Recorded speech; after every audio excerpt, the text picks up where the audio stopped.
Here we go again. It's the Giants and the Dodgers with first place on the line.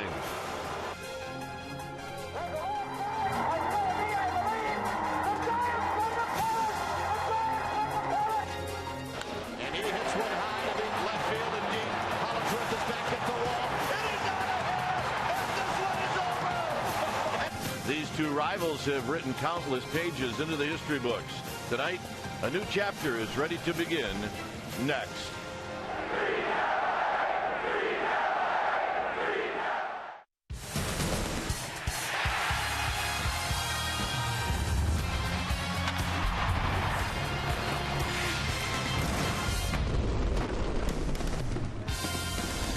Saturday night baseball here at AT&T Park as we get ready. That's right, it's the rivalry. It's game 2 of this 3-game series. Dodgers and Giants. Hi again, everybody. I'm Dwayne Kuiper. Alongside me, as always, is Mike Krukow. Big win for the Giants last night. A win where they could sit back, enjoy, and relax. But that's going to end tonight. Zach Greinke on the mound, and for the Giants, Tim Hudson. Good matchup. Well, indeed, and it does figure to be all about the starting pitching tonight. If you take a look at what the Giants have done here, they've won their last 10 home games, and the starting pitching is 8-0 with an 0.88 ERA. Now, that's dominance. But tonight they're going to face an adversary who has never lost to him. Zach Greinke, a perfect 3-0 in 5 starts against the Giants. So it's all about starting pitching. It'll be fun tonight, and there'll be another terrific crowd to watch it. All right, when we come back, we will have the lineups in the first pitch right after this.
Game time weather is presented by the Santa Cruz Beach Boardwalk.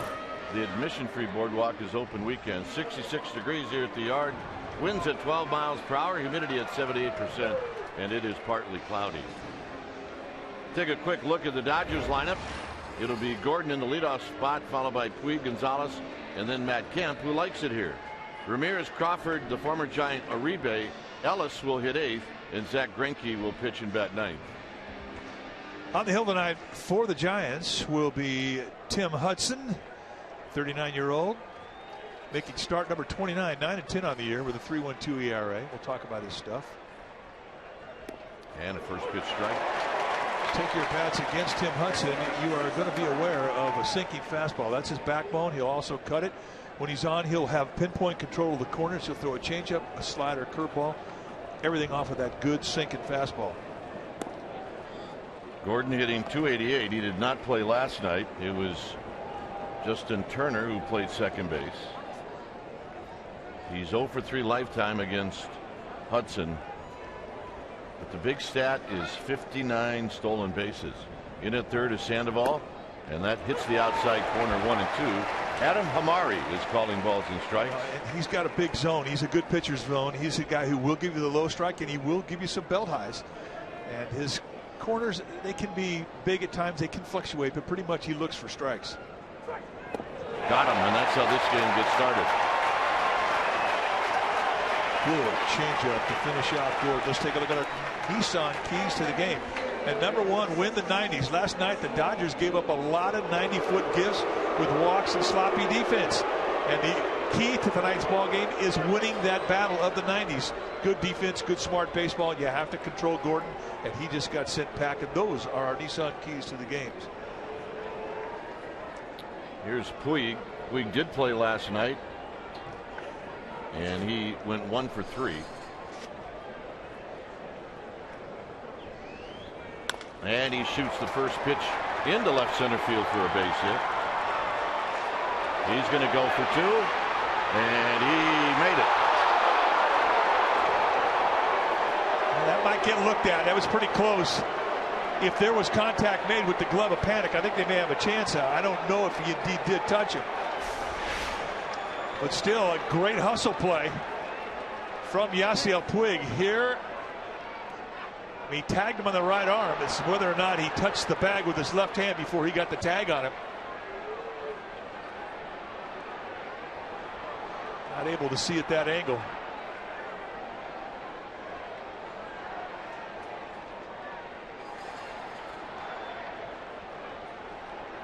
Now, we're still looking for an angle that would give you an idea if they did get him, and this is probably not going to do it either.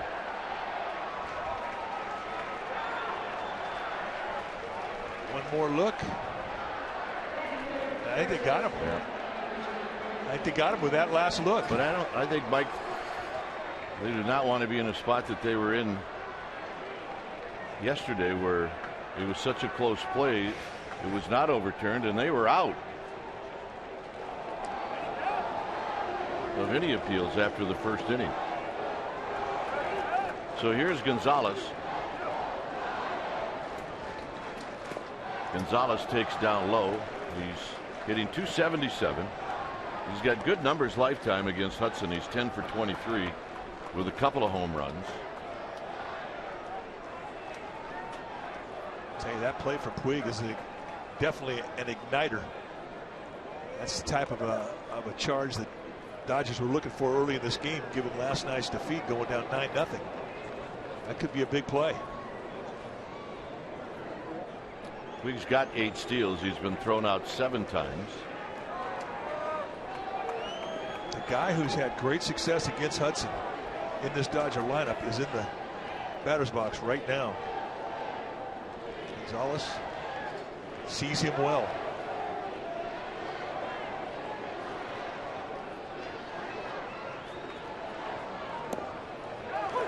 And a call strike to even the count. It figures if you look at the type of hitter that Gonzalez is. I mean, he's a low ball hitter. He's a good hitter, period. But he likes that low strike. That's his natural swing. And Hudson, of course, a sinker ball or low ball guy.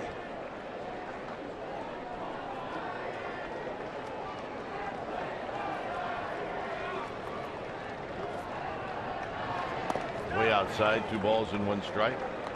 Hudson, he puts the ball on the ground a lot. He's induced 318 ground balls. That's second most in the National League. And with an open first base here and the ability to put the ball on the ground, you would expect that he'd be nibbling against the guy who's had good lifetime success against him, especially an RBI guy like Gonzalez, who's one of the best in the business. Shoots this one up the middle, and Crawford happened to be playing there, and that's out number 2, and 3 goes to third. Let's take a look at that defense playing behind Tim Hudson tonight for the Giants. Starting in the outfield from left to right, it'll be Blanco, Pagan, and Pence. Vesterarm in right field with Pence. Crawford and Sandoval on the left side. Panic and Ishikawa, they'll patrol the right side of the infield, and Buster Posey will be in the squad putting down the signs.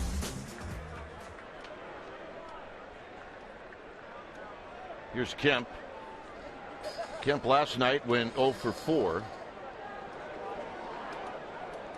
He's hitting at 280. 6 hits and 18 at bats in his career against Hudson.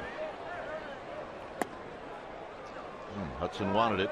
1 ball and no strikes. Perhaps a bit low for Adam Hamari, the plate umpire. Giants play Kemp to pull in the infield. They play him straight away in the outfield.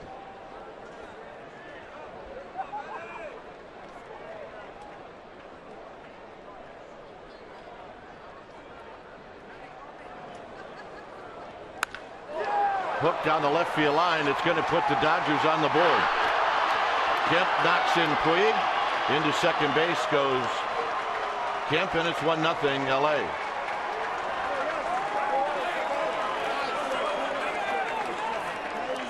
Well, you saw Buster Posey set that target on the inside part of the plate, and Hudson came in but got a little bit too much of the plate.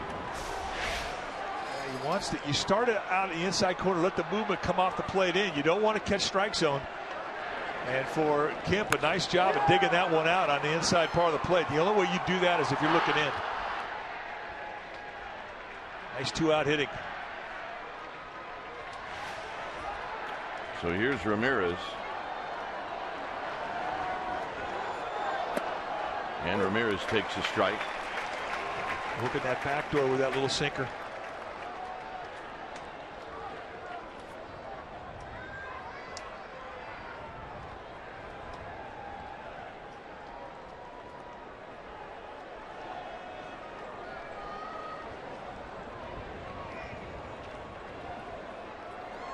Ramirez, 56 lifetime at bats against Hudson as he taps this one foul. Now you really watch the stride of Hanley Ramirez, and he's close to the plate at the start, and when he plants his stride step, he almost touches the line, very close to home plate. I mean, he really closes up.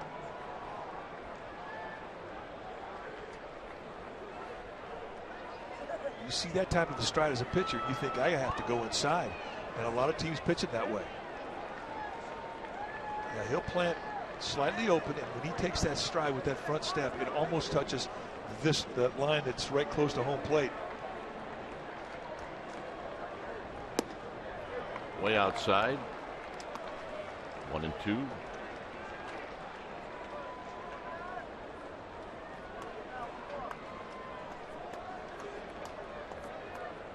Great numbers, 2 outs and runners in scoring position.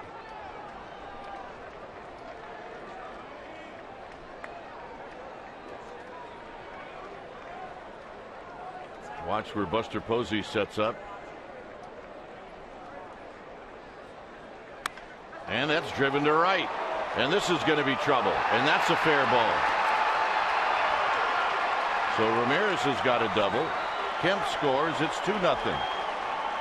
3 doubles in the inning. That's impressive 2-strike hitting. Hitting coaches will tell you when a guy's using the whole field, he's really got great balance. I mean, he didn't have a lot of drive off that back leg, a little bit of reach, but still closed up shoulder and just a nice control of the bat head serving it to right field. And with a runner in scoring position, showed you the graphic, hitting 464 since June. He adds to it.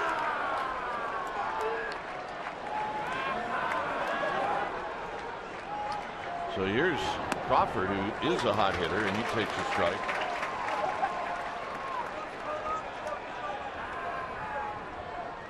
Crawford hitting .289, 7 home runs, 37 driven in. You see his average this month. That's pretty tough to beat. Yeah, he's putting on a salary drive.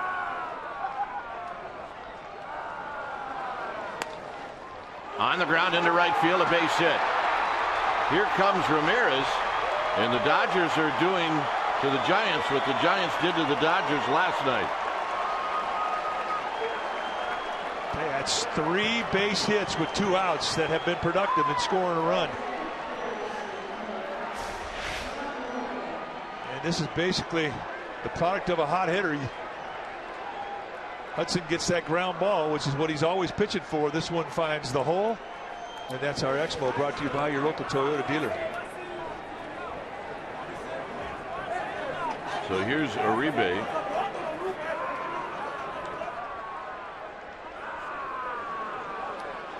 Uribe hitting .302.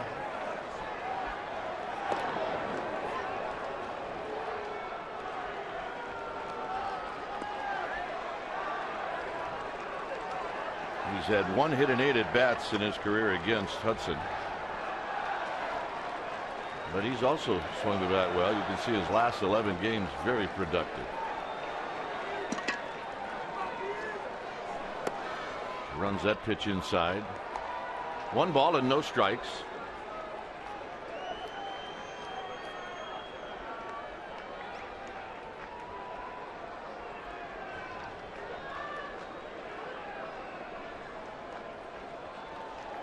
Greinke is going to take the field with the lead. Hudson trying to get his team off the field, and this is bounced foul. It's 1 ball and 1 strike. I'm a little surprised we haven't seen Carl Crawford first try to steal. He's got 22 stolen bags on the year, and this really is go time.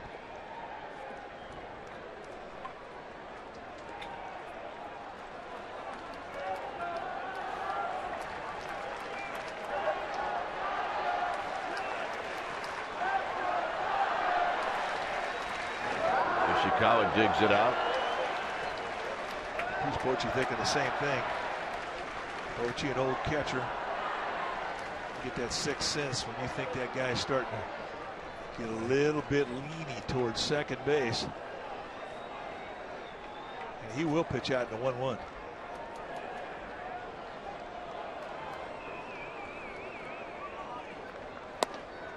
Two and one on the pitch, low and away. With 22 steals on the year, Carl Crawford's got the green light, but there's also a sign that down Mattingly could give him, and that is a must-go sign. And this really is a steal situation here. 2-1.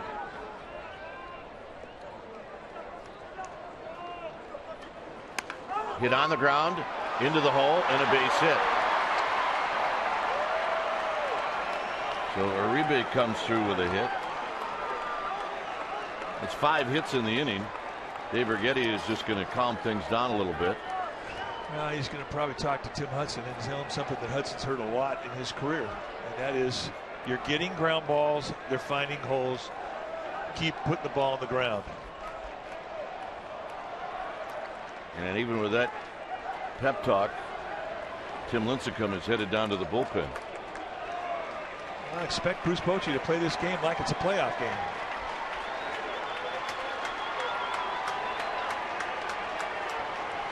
Down the last 15 games of the year, you're chasing a team. That's how you have to play them.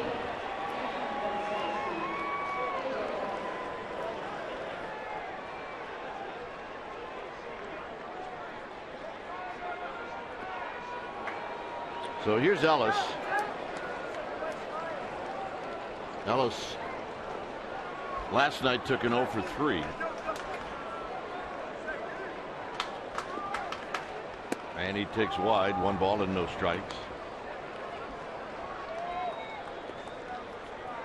There's Greinke on deck. And he's a good hitting pitcher. One of the best ones in the league.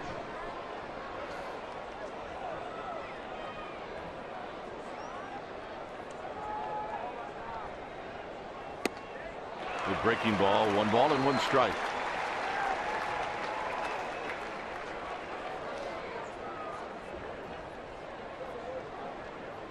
So Hudson trying to make it work.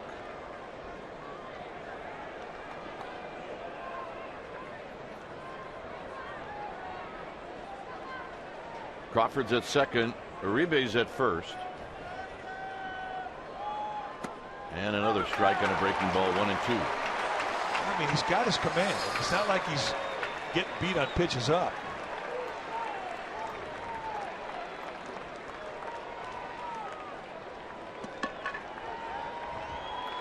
The only mistake really that he made location-wise was to Matt Kemp.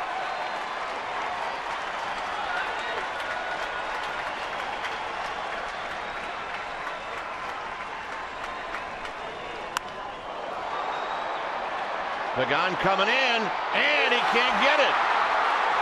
And coming in to score is Crawford. So Pagan thought that ball was going to carry a little further out to him than it did. And it'll be the 4th run, and now this inning is just like the Giants inning last night. Watch the jump at the top of your screen. He laid back on it. Now all of a sudden he realizes he's not going to get as much fly ball as he thought he would get. And by then it was too late.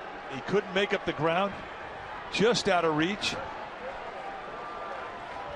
And the Dodgers sitting up their 9th hitter, just like the Giants did last night in inning number 1.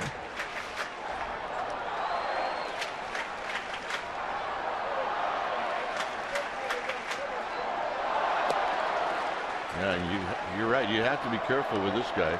Just as Ryu had to be careful last night with Bumgarner at the plate.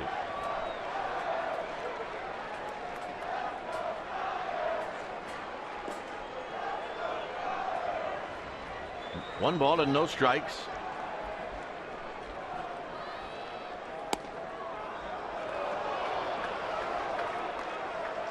Hudson looking in for help and not getting it from Adam Hamari, the plate umpire.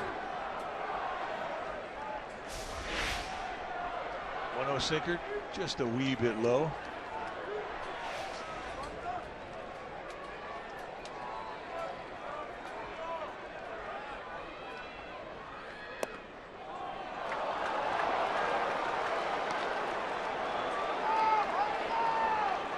And the next pitch will be number 29. This is going to really have to dig deep right here.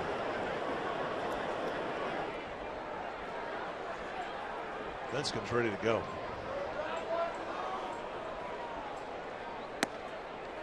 And he pours in a strike. 3-1.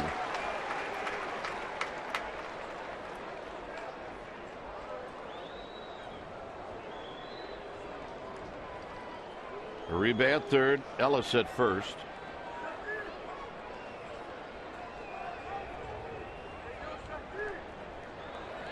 Foul back, 3-2. Ooh.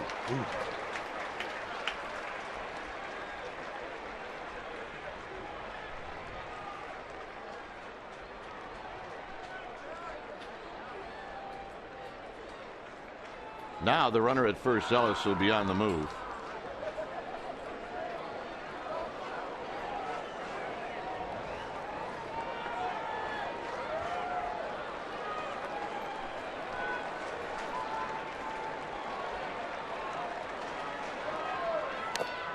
Tap foul, will do it again. Pretty good rips.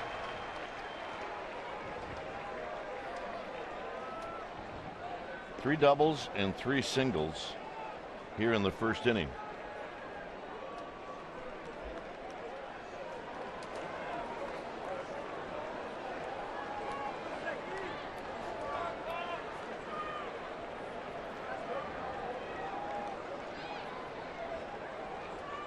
Runner goes, got him, and that'll end the inning.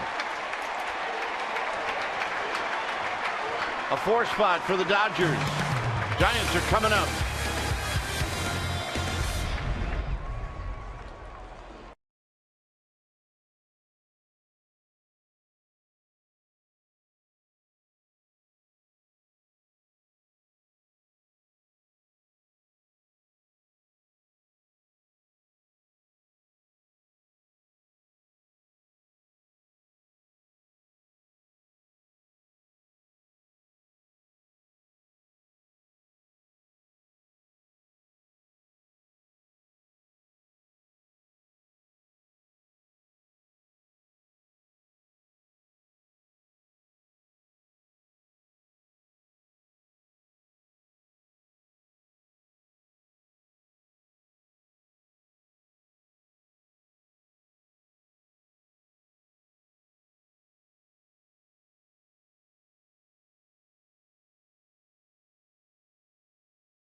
for the Dodgers. Let's take a look at the lineup that'll be facing Zach Greinke. It'll be Pagan, Panik, and Posey. Pablo Sandoval, the cleanup hitter, then Hunter Pence. Gregor Blanco in the 6th slot. Ishikawa gets a start. Crawford, Brandon Crawford, he is going to hit in the 8th spot, and take a look at his numbers in September. And Hudson will pitch him bat 9th. On the hill tonight for the Dodgers will be Zach Greinke, 30-year-old right-hander, 6'2", 195-pounder in his 10th year.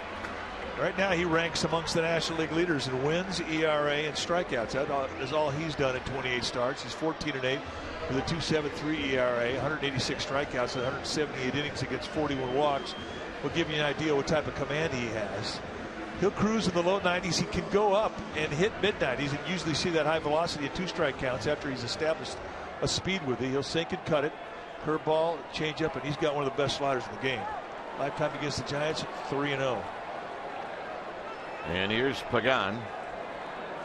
And Pagan looks at a strike. Angel Pagan last night 0 for 4 with a walk.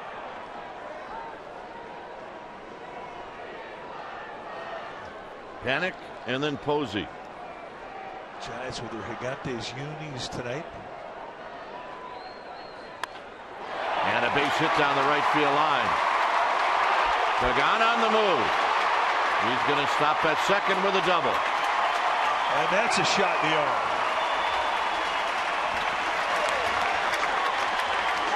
Right away, the crowd's into it. Let's take a look at that defense behind Zach Greinke tonight for the Dodgers. It'll be Crawford, Puig, and Kemp.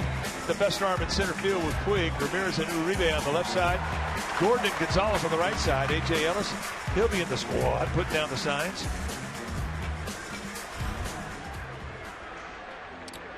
So here's Joe Panik. 1 for 5 last night. He got a hit in the 1st inning. You give up 4 runs in the 1st inning. The best thing you can do as an offense is answer. I don't care if it's just 1 run, just answer. And he looks at a strike.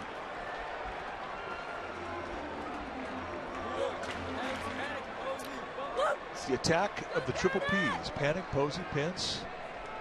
Oh, what about Panda and Pagan? A bunch of P's out there. Way outside, 1 ball and 1 strike.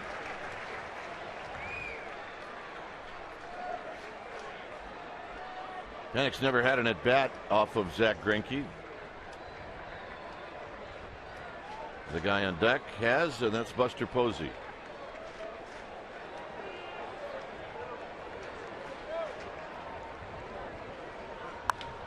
Lifted out into center field for Yasiel Puig. So Panik's retired.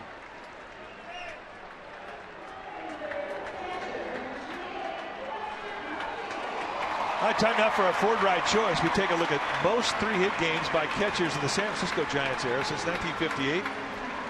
And Buster Posey tied with Benji Molina atop the heap with 35. Bob Brenly with 26. And the Mule, Dick Dietz, with 22. There's your top 4. That's our Ford Ride choice.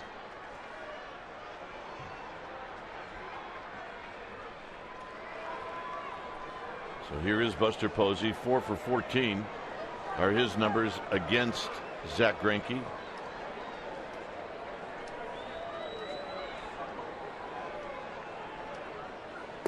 Down low, 1 ball and no strikes. Buster last night 2 for 4, scored a run, knocked in a run. He's at .310.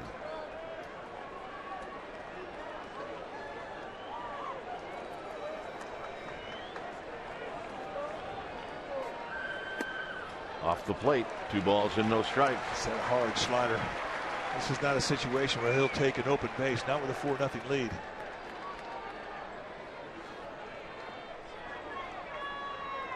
Now Gordon really shade over towards second base, I guess, to keep Pagan close.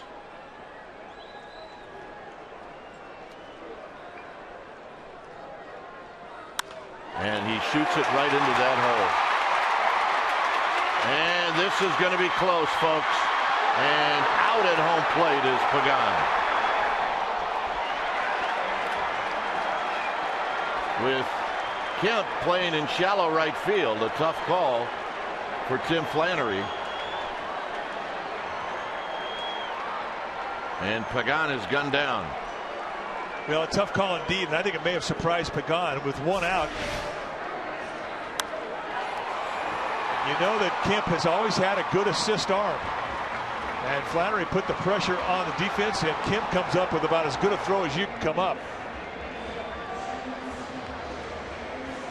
Right here, he gets the green light, and it's go time. And A.J. Ellis with plenty of time to get set up and put on the tag, and that hurts. So here's Sandoval. Sandoval hitting .285. And he takes wide, 1 ball and no strikes. Sandoval 2 for 11. Those are his numbers against Greinke.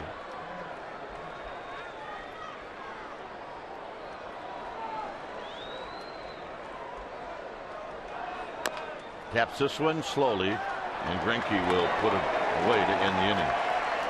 Giants, couple of hits, come up with nothing. Second inning coming up.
Giants commemorated Tim Lincecum's second career no-hitter. They unveiled a plaque out on the Port Walk where you can go and see all kinds of Giants historical moments. Tim and his battery mate Hector Sanchez were honored. The team was there. President CEO Larry Baer, skipper Bruce Bochy, all there in attendance. Great accomplishment, gentlemen. Congratulations. Dwayne and Mike.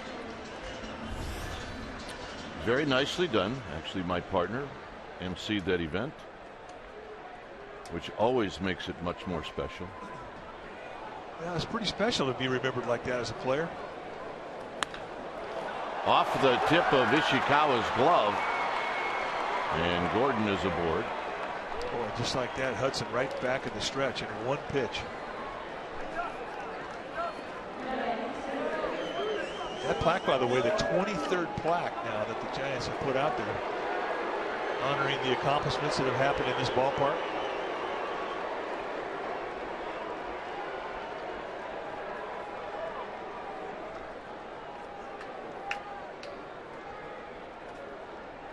So here's Puig. 59 steals for D. Gordon. Lincecum back out of the dugout, headed down to the bullpen mound.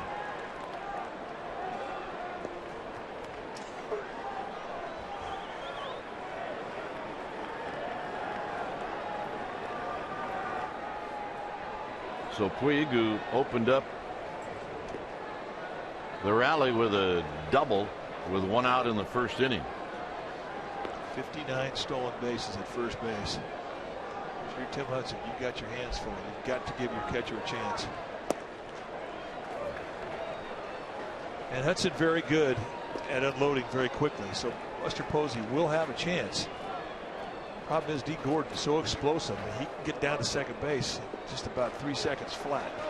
So everything from the pitcher and the catcher's perspective has to be perfect.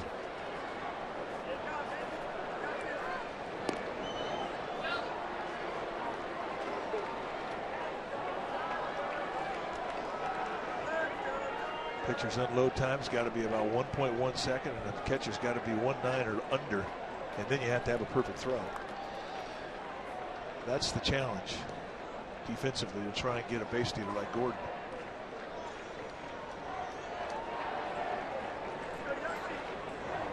Well, you know he's going to go at some point.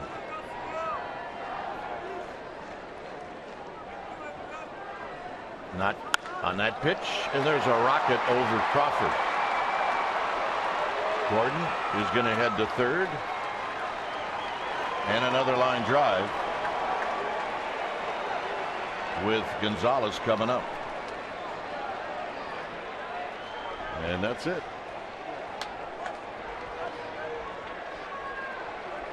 So much like yesterday, Ryu left the ball game after 1. And you hear the round of applause for Tim Lincecum as he comes jogging in. When it's time for a change, think Speedy Oil Change and Auto Service, your oil change tune-up and repair experts. We'll be back.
You can earn 2% back in fan rewards on every purchase, including Giants tickets.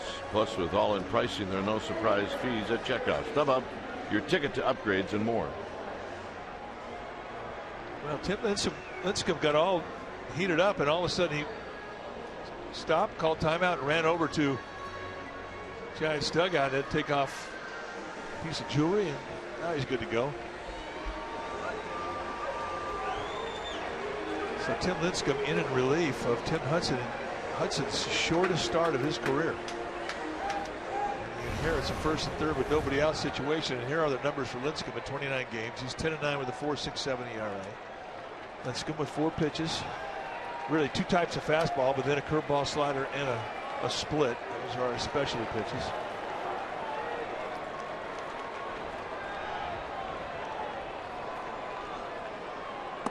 And Gonzalez takes high. Gonzalez bounced out in the first inning. He's had 57 at bats against Lincecum, 14 hits, all singles.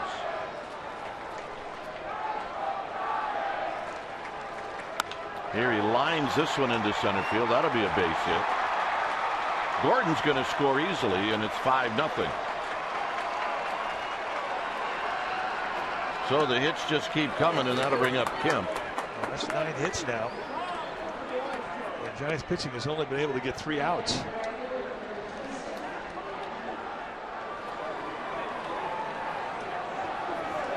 So it'll be Kemp. Kemp doubled in the first inning.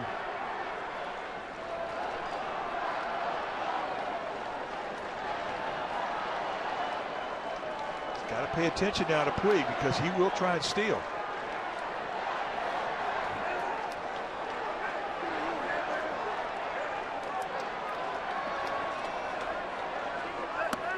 And strike, and it's 0-1.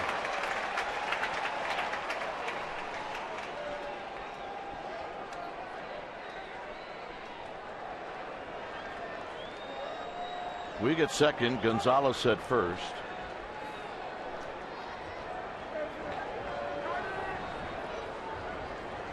And Lincecum will spin around to at least let Puig know that he's well aware that he's out there.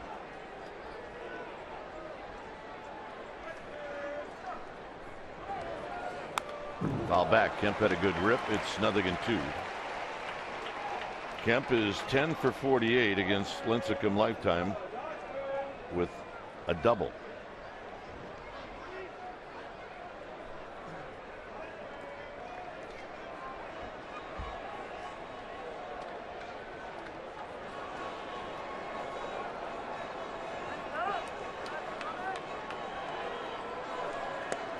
Down low, 1 ball and 2 strikes.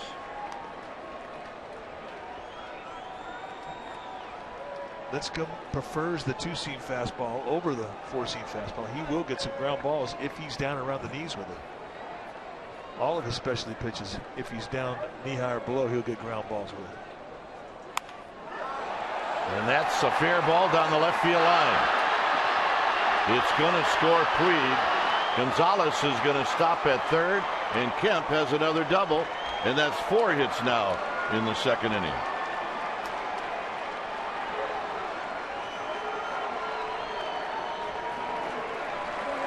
Boy, what a difference a day makes. I mean, that's 10 hits. And the Giants have only gotten 3 outs. I don't think I've ever seen that.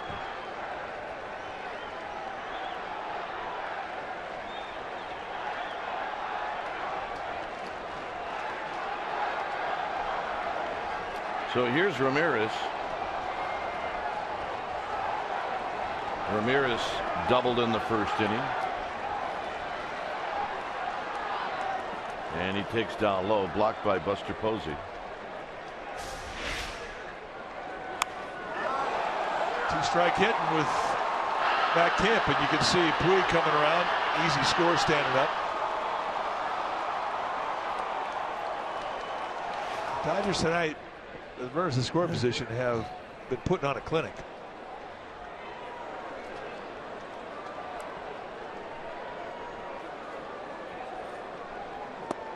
And that breaking ball's high. 2 balls and no strikes.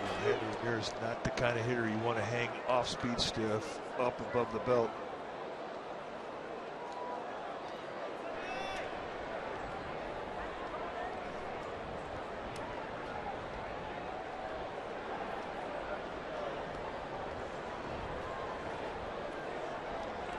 Swing and a miss. 2 balls and 1 strike. Stayed away from the fastball in a fastball count.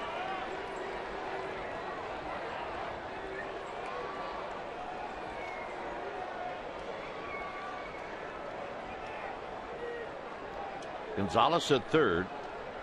Kemp is at second.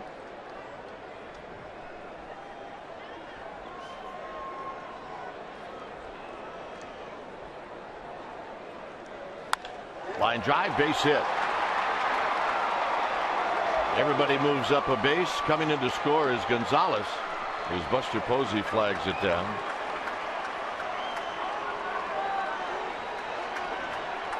Now Dave Grenkie. That's 5 straight hits this inning. Going to come out and bring some focus back, or try to bring some focus back to Tim Lincecum. 5 straight hits, and they've all been hit hard. Now there's 2 guys in this Giants team that have not ever played the big leagues. They got called up September 1. Chris Heston and Brett Bochy. And if I'm one of those guys right now, my heart's pumping.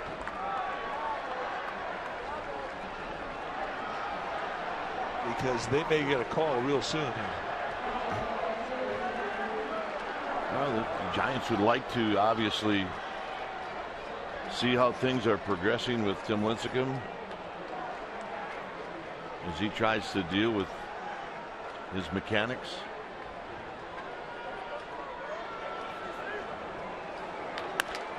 This is hit high into left field for Blanco. Gonzalez is going to tag, and Sandoval will cut it off. So it'll be the sacrifice fly as Kemp scores. I beg your pardon.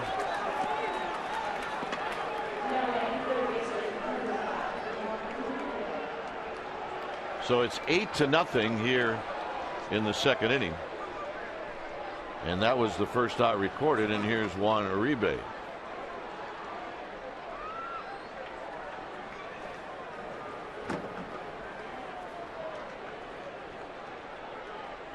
Uribe had a base hit in the first inning.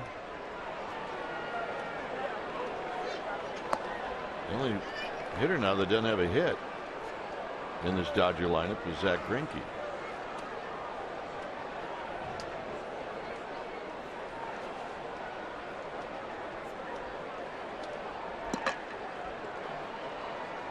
The 1-0. Driven to right. Pence back. Pence is going to reach up and make the catch. And a nice play by Hunter Pence. And that'll bring up A.J. Ellis. Looks like there's carry to that side of the field, man. If you look at the flags out in right center and the way that last ball had some drift on Hunter Pence, it leads you to believe that there is carry to that side. It's a little unusual. But we do see different wins in September than you do the previous 5 months of the season. And here's the drift we're talking about. Just doing the extendo high backhander to haul it in. That was anything but easy.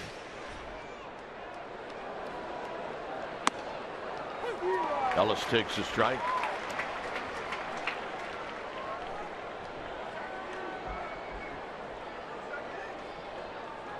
Ellis with an RBI single in the first as he dumped one in front of Pagan.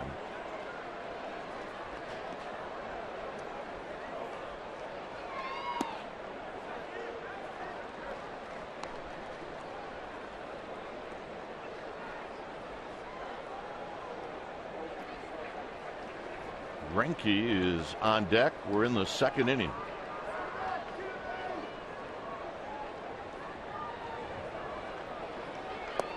Swing and a miss. 1-2.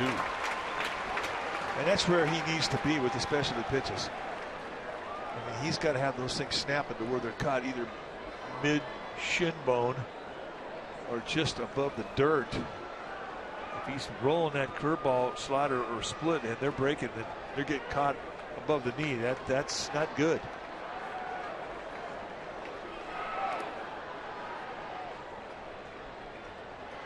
Two and two. Hudson trying to figure it out. Trying to figure out what happened. Well, it's never happened to him before. This is the shortest he's ever gone in a game. And that'll end the inning. 4 runs.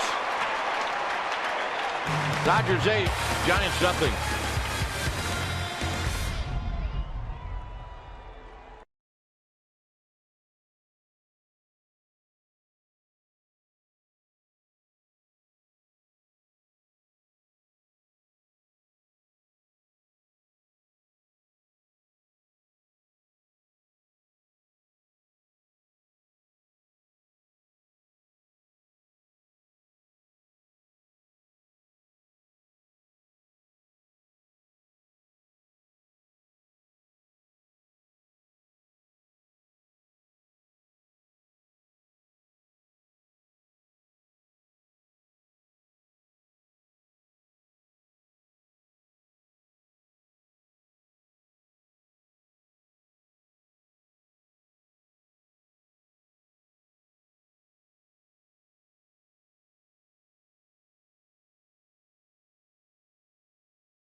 Big play of the Togo's way last night, 5th inning, 4-0 ball game, bases loaded.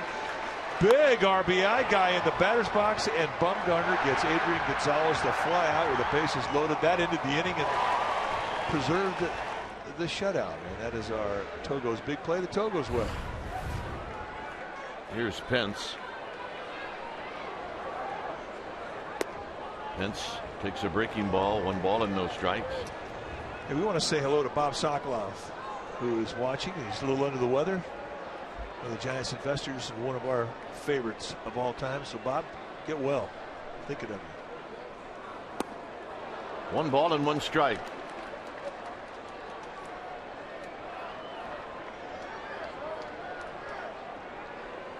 Pence at 295, 19 home runs, 72 runs batted in.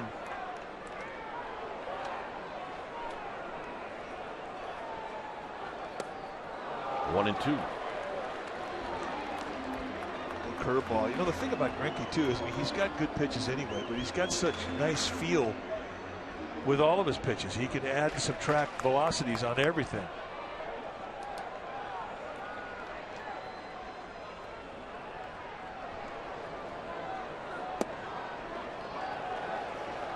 Talk about the velocity of the fastball. He'll cruise with 90, 93, changing grips, and all of a sudden he gets you two strike count, and he'll zip you at 94, 95. That's a different pitch.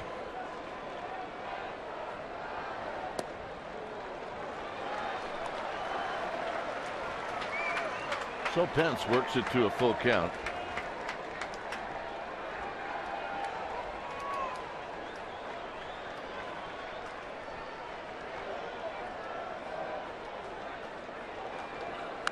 And he stays alive as he just got a piece. Blanco on deck, and then Ishikawa. He was not fooled with that breaking ball. He had good balance in that back leg. Watch the lower body plant.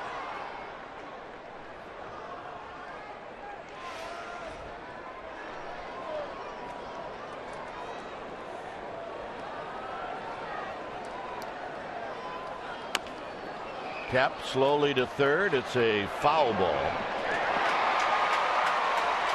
Pence will have to come back and do it all over again. Now Hunter doesn't know that it was foul.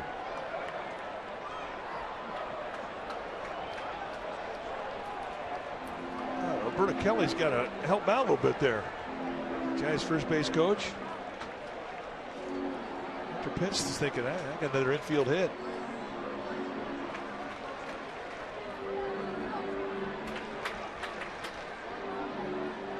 He's asking A.J. Ellis if anybody saw that. Yeah.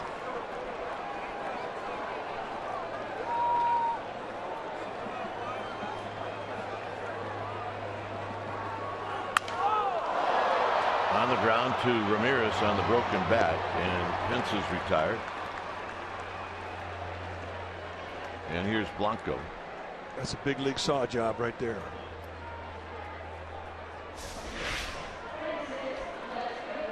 Right up the bat, just above the label. And he's out there left with nothing but a handle. A weird feeling. So here's Blanco.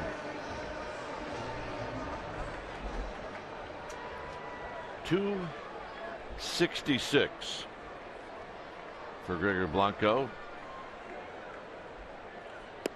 He's almost a 400 hitter this month. It is September 13th. No balls and 1 strike.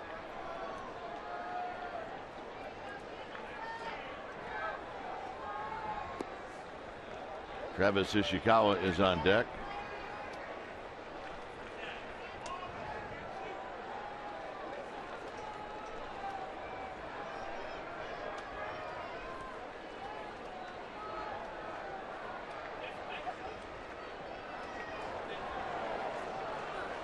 And a soft line drive to Hanley Ramirez.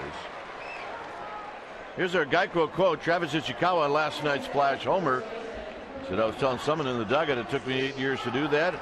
The kid asked me if I ever did it. All I could say was, "Oh, I'm batting practice." Yeah, I did it all the time. In batting practice. Hey, but number 67, that's his number.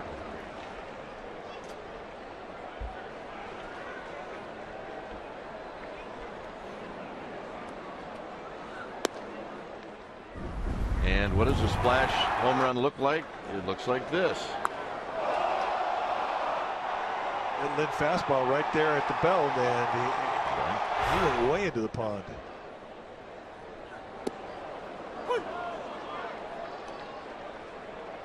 According to our numbers, he has never faced Grenkie before, at least during the regular season.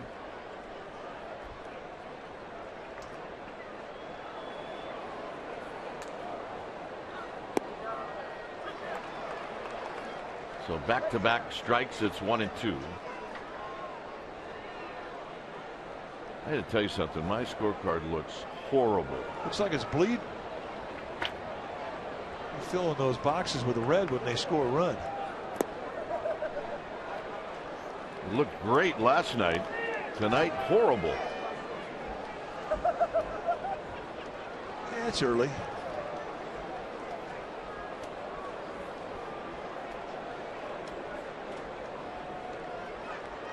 Two-two pitch coming up to Travis Ishikawa.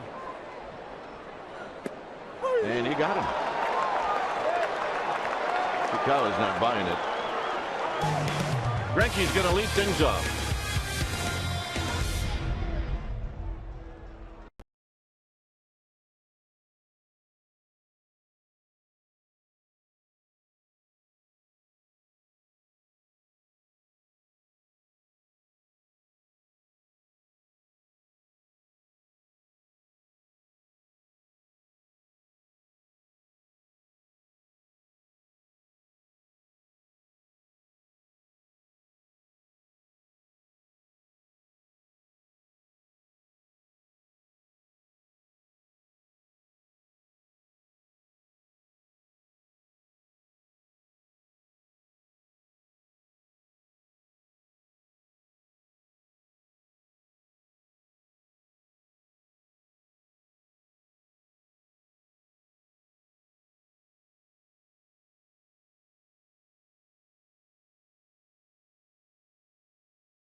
Equalizer in theaters September 26th.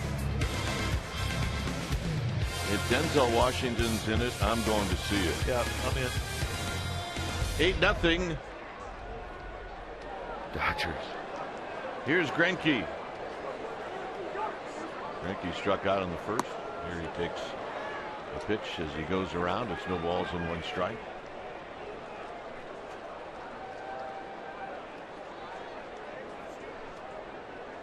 Lee Gordon's on deck. And tight to even the count.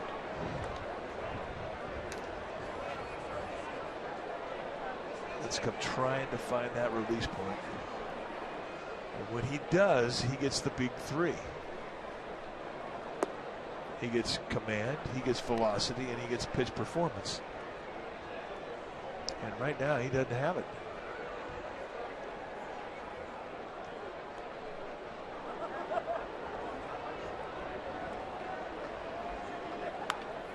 Greinke with a good swing, and it's 2-2.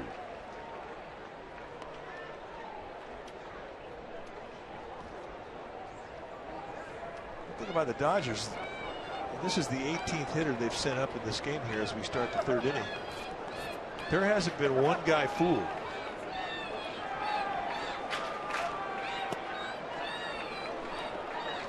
When they're swinging the bat, their balance has been right to whatever speed's coming their way.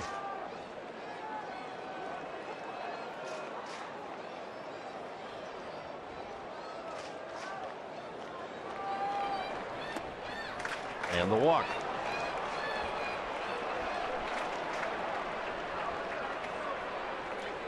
So Greinke takes the walk. Here's Gordon.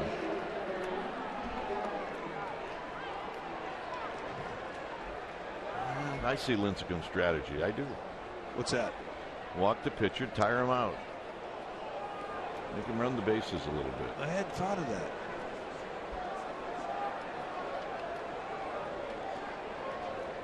Gordon struck out in the first, singled in the second.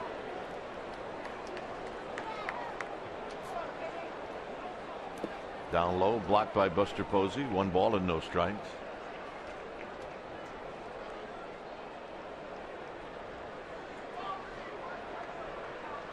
Recognize that guy, actor Benjamin Bratt. Looks good in that hat. Welcome. We saw him at Dodger Stadium, did we not? There's a strike. Big baseball fan. Good actor.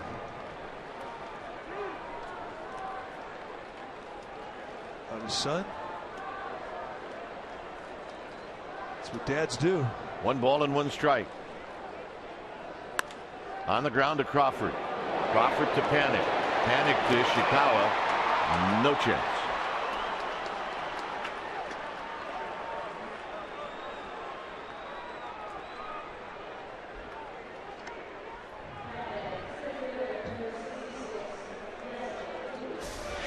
All right, let's watch pure speed going down first base line.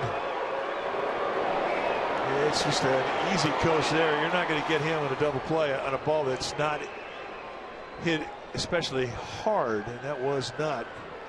He was 4 flat from home to first, and he's got more than that. And if you're asking yourself, will they steal with an 8-0 lead? You better believe it. Gordon with 59 steals on the year. He'll go anytime.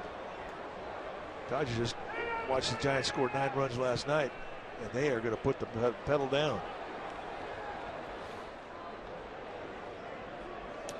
Puig is 2 for 2.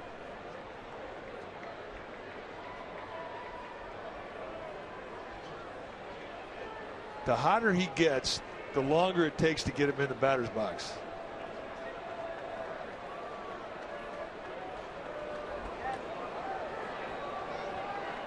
And Gordon goes, and he's going to make it. And that'll be stolen base number 60.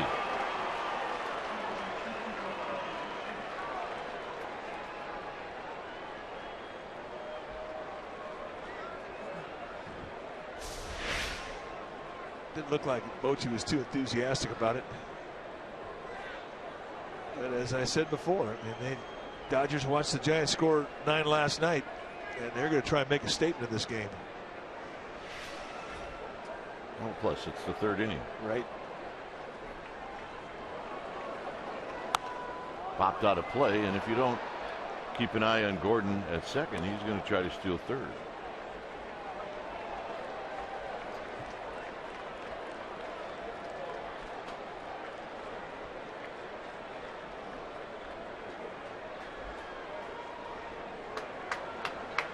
Oh, 0-2 to Yasiel Puig.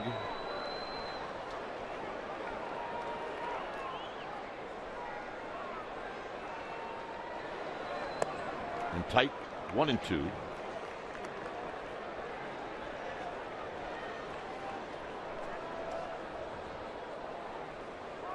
Giants won 9-0 last night. Here in the 3rd, it's 8-0 Dodgers.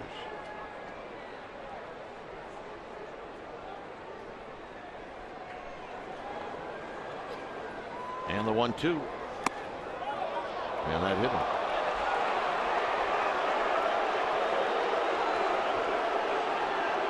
So Puig will go down to first. And the hitter will be Adrian Gonzalez.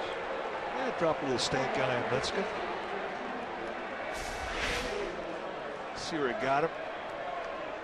Fastball inside that sort of tailed right in. I don't know if that warrants stank eye or not. I'm not even sure it got him. Yeah, Bochy's going to take a look at it.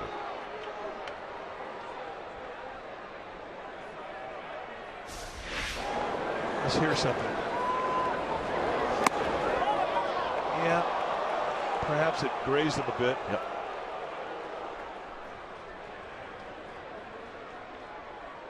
Yeah, I believe it did.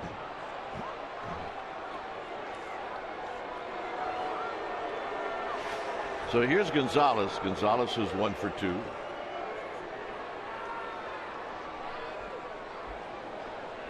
And he takes down low. Got great speed at first base, and they're not holding him on. The way Puig set his jaw right there, is that something you pay attention to if you're a middle infielder, if there's a potential double play? Well, Mike, I think you pay attention to it all the time.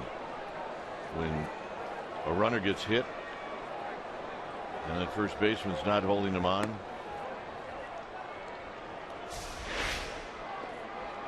But here's the stank guy we're talking about right here. You'd have thought he hit him right between the shoulder blades. Oh well, he's learning.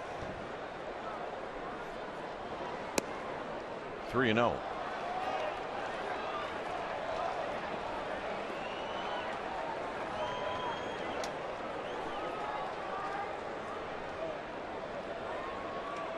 If Gonzalez likes this pitch, he will take a swing at it. And it looked like he was going to take it all the way. It's 3-1. Yeah, I mean, talk about stealing bases ahead 8-0. I mean, swinging at 3-0. Kind of the same deal. It's the third inning. Hit on the ground. And that's all they'll get.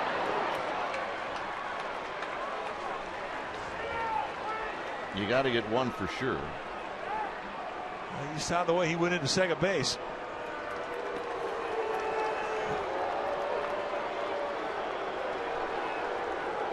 So here's Kemp.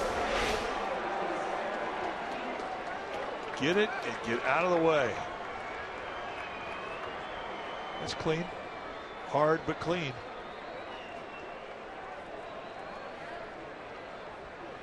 As long as he could be within reach of the bag. He could have hit it with his left hand if he wanted to. Here's Kemp. Kemp fouls it back. It's no balls and 1 strike. He's getting off some great swings. You can see why he's been tearing it up. Just looking at the swings he's been getting in this series. I mean, he had an 0 for 4 last night, but he hit the ball hard 3 times. On the ground, right at somebody in the infield.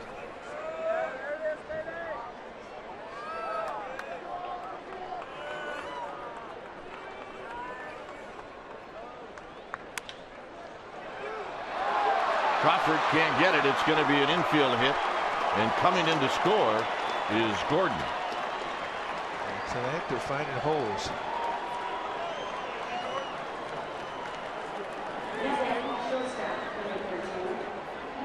Kemp's got 3 hits in this game, and Crawford hasn't been up yet. That would be Brandon Crawford.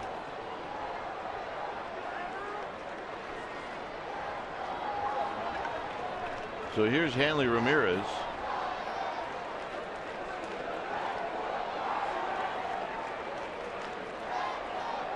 Ramirez is 2 for 2.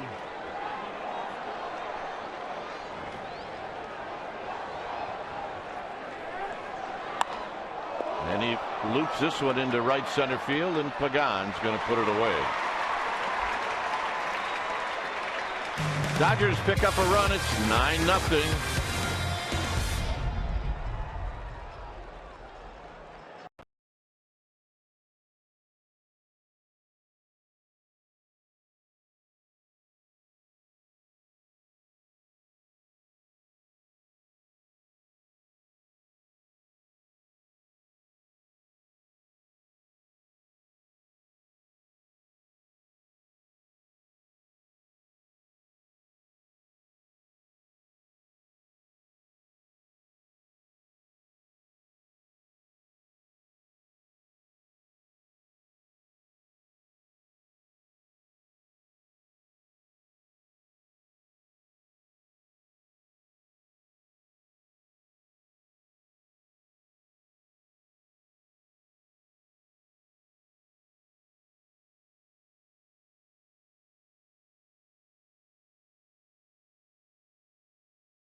Pre-game live along with 49ers post-game live, both from Levi's Stadium. Sunday to Sunday coverage, including a new pre-game show 1 hour before the game is on Comcast Sportsnet. 49ers pre-game live, 49ers post-game live tomorrow, Comcast Sportsnet, Bay Area. 9-0 Dodgers. Here's Brandon Crawford to lead things off.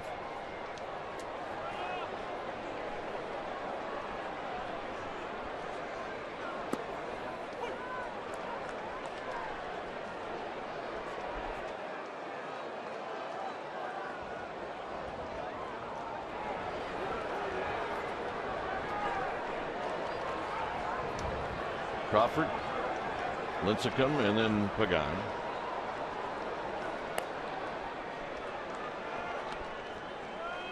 Nine nothing on the board, 1-0 in the mind of Zach Greinke. He's going to pitch his game. The one thing that absolutely benefits is strike one, which he never really has had much problem with anyway, regardless of what the score is. But with a 9-0 lead, I mean, you could get in strike one, just here, hit it. Really put the pressure on the hitter.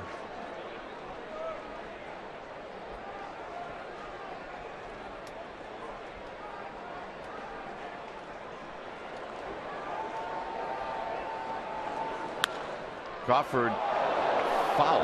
He almost got Corey Blazier. Heads up, Corey. So that's one of the older umpires. They get him. Oh, yeah. And we're talking shattered kneecap, 20-minute delay. One of the younger guys, not a problem. Matter of fact, they probably like this. Yo! Right between the legs.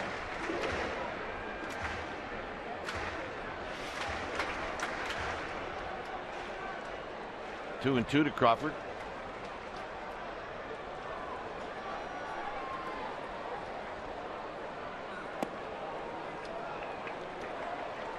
Just missed with that 93-mile-an-hour dart on the outside corner at the knees.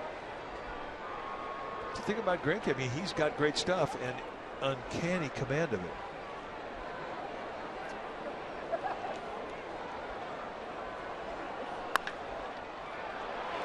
Gonzalez runs into the umpire, and he still makes the play. All right, let's check in with Amy G. Amy. All right, guys, we got to come into the Gotham Club tonight. It celebrates the great history of the Giants organization. It is a private membership, but with that, fans get access to Giants BP on the field before the game. They also get to go into the game room, which is bowling and billiards. And one of the best parts, they get to come right here to the Gotham Clubhouse. It's located behind the out-of-town scoreboard. Full bar, full restaurant. Dwayne, Mike, check it out. Yep. Ice Cube Baseball. Gotta love it. Well, if you're a Scotch drinker, that's the kind of ice cube you want. I'll go just for that reason alone. It's come 3 for 43.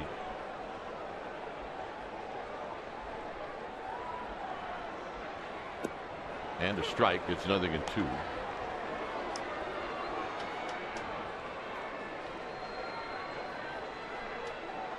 I have been to the Gotham Club, and it's something else.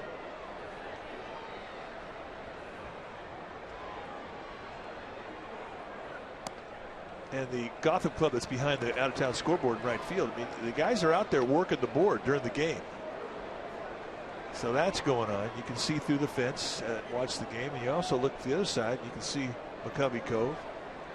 Spectacular. Lincecum out looking.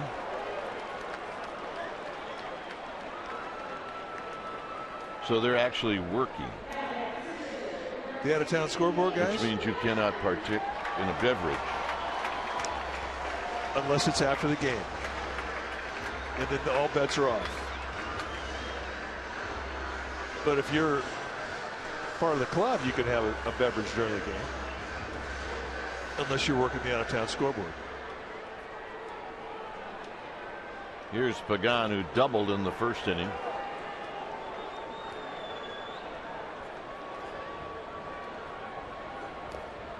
In the dirt, 1 ball and no strikes.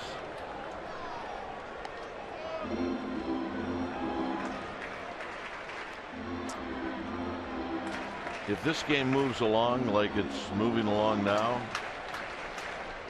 with all the players on both teams with the expanded rosters. This will be a spring training game by the 8th inning. Yeah, you're right. And that's what happens. I mean, you get past the 5th or 6th inning, and all of a sudden, a 9-0 ball game becomes a maintenance game.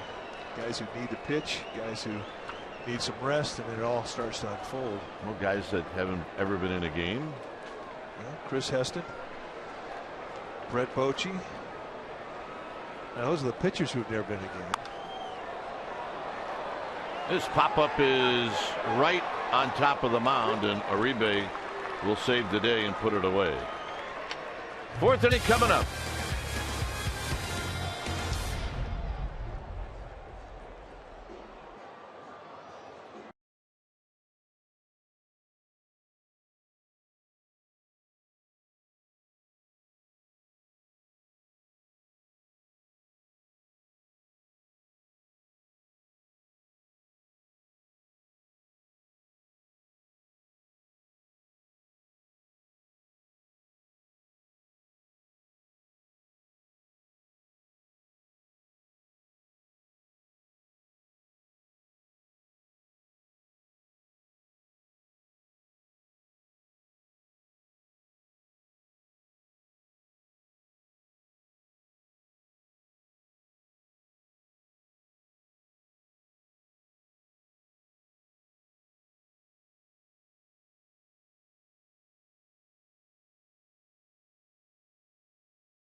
+18 wins, 200+ strikeouts, and matched it up with the Giants lefties of all time. And see where Madison Bumgarner puts himself in the mix. Bumgarner with 18 wins, 208 strikeouts. Cy and Rube, Seymour and Marquardt. How about that? Pretty good company. Yeah. Pretty cool to watch it. Here's Crawford. Crawford takes high, 1 ball and no strikes. Guillermo Quiroz is in the game as Buster Posey departs.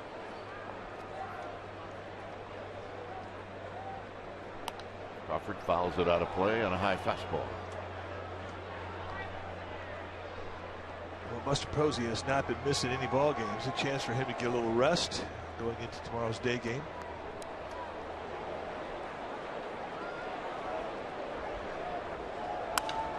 Lined at Pagan, coming in, and Pagan makes the catch. And that'll bring up Uribe.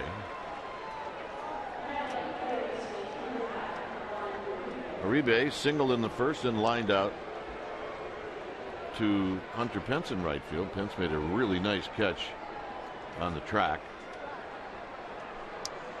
You know, he's kind of difficult to defend if you're an outfielder, especially in center field, because he'll step in the bucket.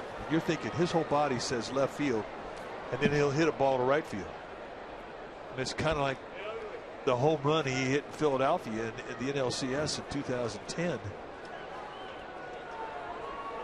Just gives you an idea of the type of hand strength he has, but bottom line, he's tough to defend in the outfield. And do not throw him a hanging slider. No. That would not be good. Or a curveball, or a changeup. Off-speed stuff up above the belt. He does not miss it. In 2010, we saw him hit about 20 of those out of the park.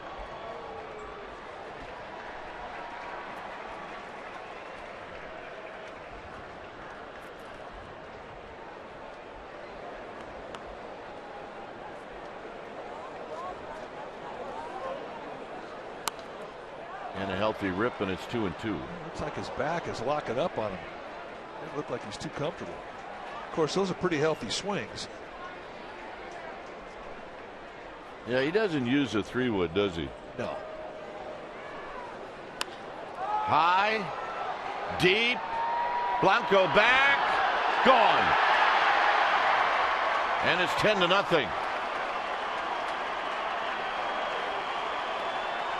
That was a 2-strike count. Lincesum had a little hang on that curveball. And Uribe takes the free trot around the bags for the 9th time this year.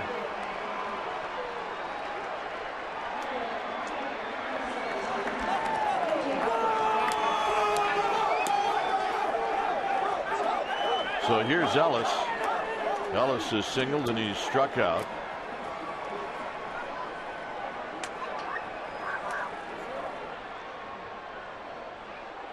And the first pitch is down low. 1 ball and no strikes.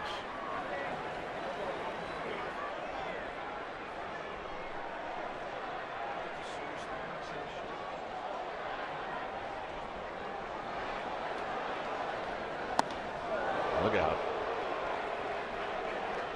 2-0 to A.J. Ellis, hitting under 200.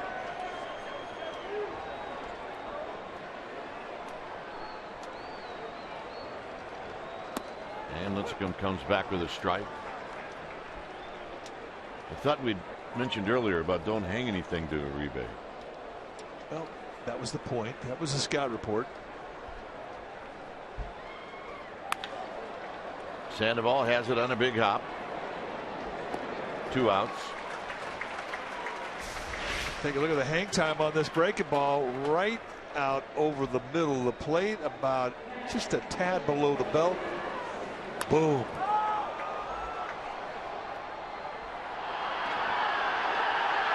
Right over the cars. In the history of this park, we've never seen the Cars take a home run away from anybody. Pitch to Greinke is down low. 1 ball and no strikes. Well, that's a good thing that it never happened when Jeff Kent was here. Remember what he said?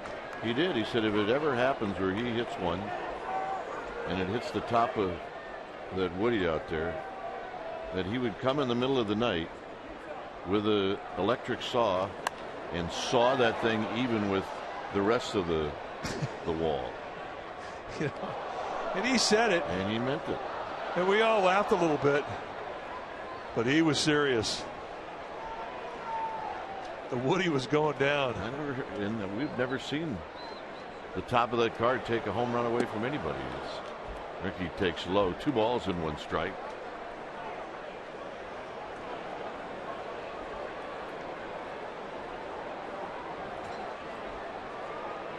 I think that's the best view in the park. Greinke tags one. Blanco on the move. It is off the wall. And Pagan spins and throws it back into second base. Greinke almost had one. That ball was crushed.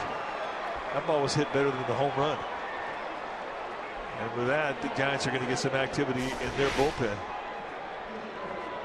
And just a location mistake, middle in, just right up there, right around the belt.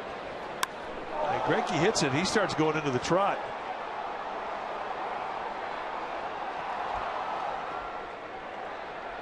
Just about another 5 feet, and it's out of here. So here's Gordon. Gordon is 1 for 3. Gordon now batting for the 4th time, and we're in the 4th inning. And that is something you just don't see very often.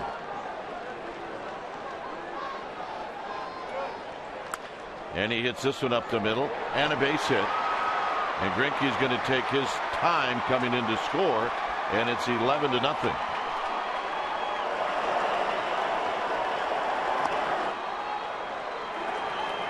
And Dave Righetti's going to come out one more time. Well, he'll take a slow walk. He's going to have Chris Heston take a little time to get, or is that Michael Kickham? Yeah, that's Kickham. I believe it's Kickham. kick him a starter all year down in Fresno, so he's going to need a few extra throws to get loose. So Grenkie going to take as much time as he can to try and kick him loose.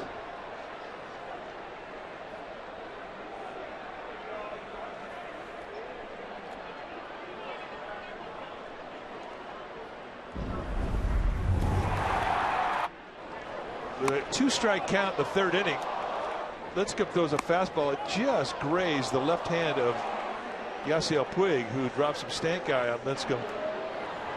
And there you see what Puig did coming into second. A hitter later. So this ought to be an interesting matchup.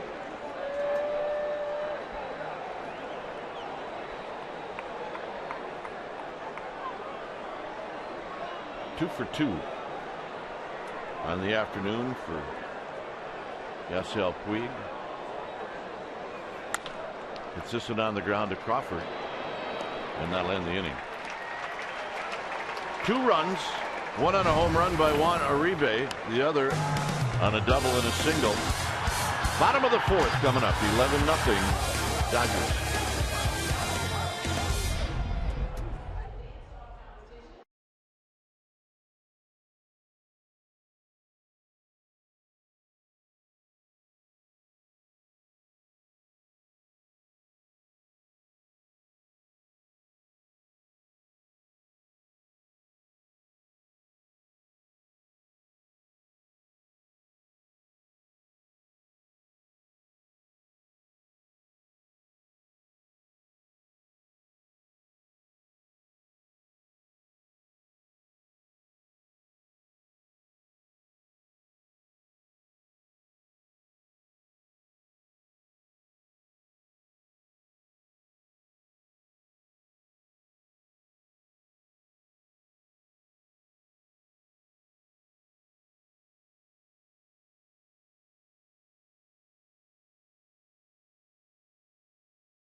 It may not be reproduced or retransmitted in any form, and the accounts and descriptions of this game may not be disseminated without the express written consent of San Francisco Baseball Associates, LLC. Giants are in the thick of another playoff run for October baseball. If you're looking for access to Giants postseason tickets, it's easy. Get on deck right now by becoming a 2015 season ticket member. Your $500 deposit gives you the opportunity to purchase all the potential Division Series home playoff games and a possible wild card play-in game. Call 415-972-2298.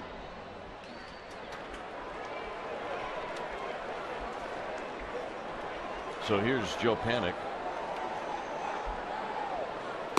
Giants need a big rally. 1 ball and no strikes.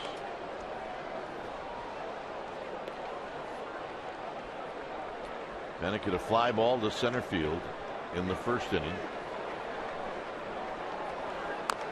And this is tapped foul off the foot of Joe Panik. It's 1 ball and 1 strike.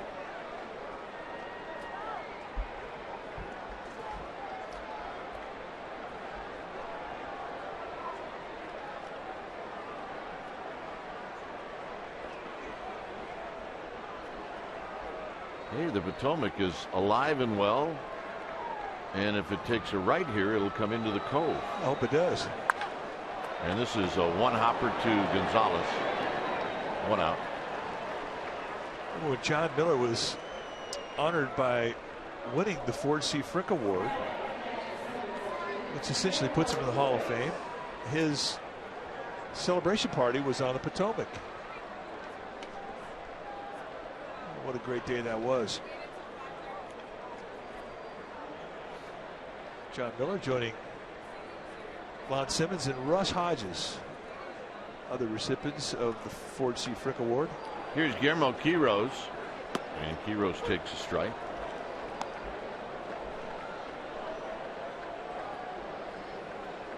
Buster Posey had one at bat in this game, and he singled into right field. Quiros swings and misses, 0-2.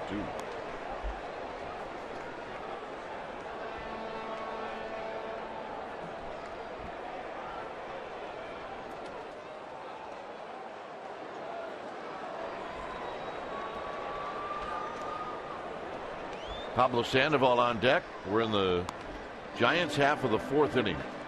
11-0 Dodgers.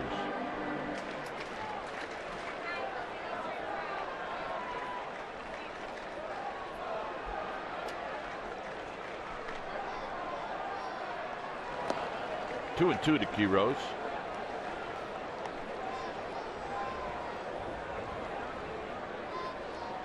Giants had won 10 straight at home. They've won 4 straight overall. Quiros bounces this one foul.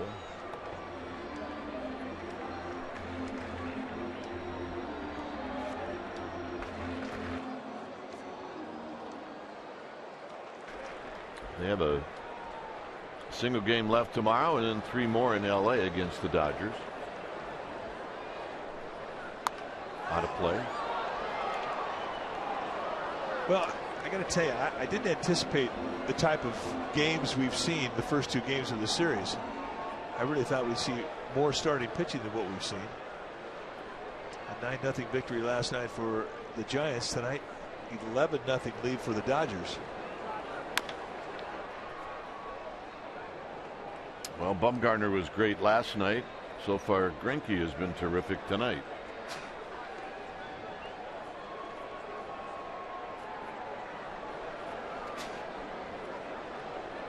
And that's what we need. We need the fog to start rolling in.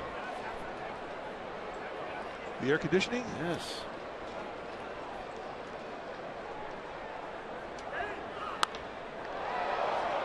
High to right field. Kemp will put it away in front of the wall. 2 outs. Well, the NBC Bay Area Investigative Unit, led by Chief Investigative Reporter Tony Kowaleski, they're an award-winning team of 15 journalists dedicated to holding the powerful accountable. The investigative unit on NBC Bay Area, we investigate. And they need to investigate this guy. Dave Binzer. I think this is his cover-up. You don't think he hasn't been investigated already? Good point.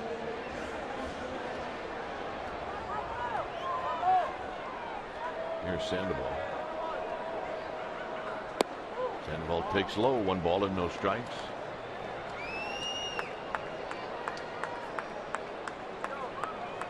Sandoval hit one right back to Greinke in the 1st inning. Shoots this one out of play, and that evens the count at a ball and a strike.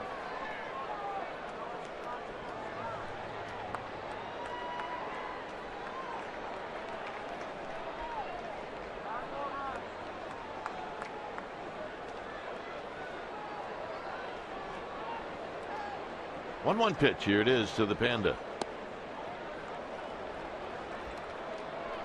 Pretty good news, though, on Brandon Belt as he's now starting baseball activities. That is good news, and I think he's going to come fast now that he's been given the green light. Doctors say that the concussion symptoms are gone. He's ready to go. And there's a line drive foul. Andrew Susac. Pigtailing. And protect your bullpen catcher, Taira Uematsu, at all costs. One catcher taking care of another one.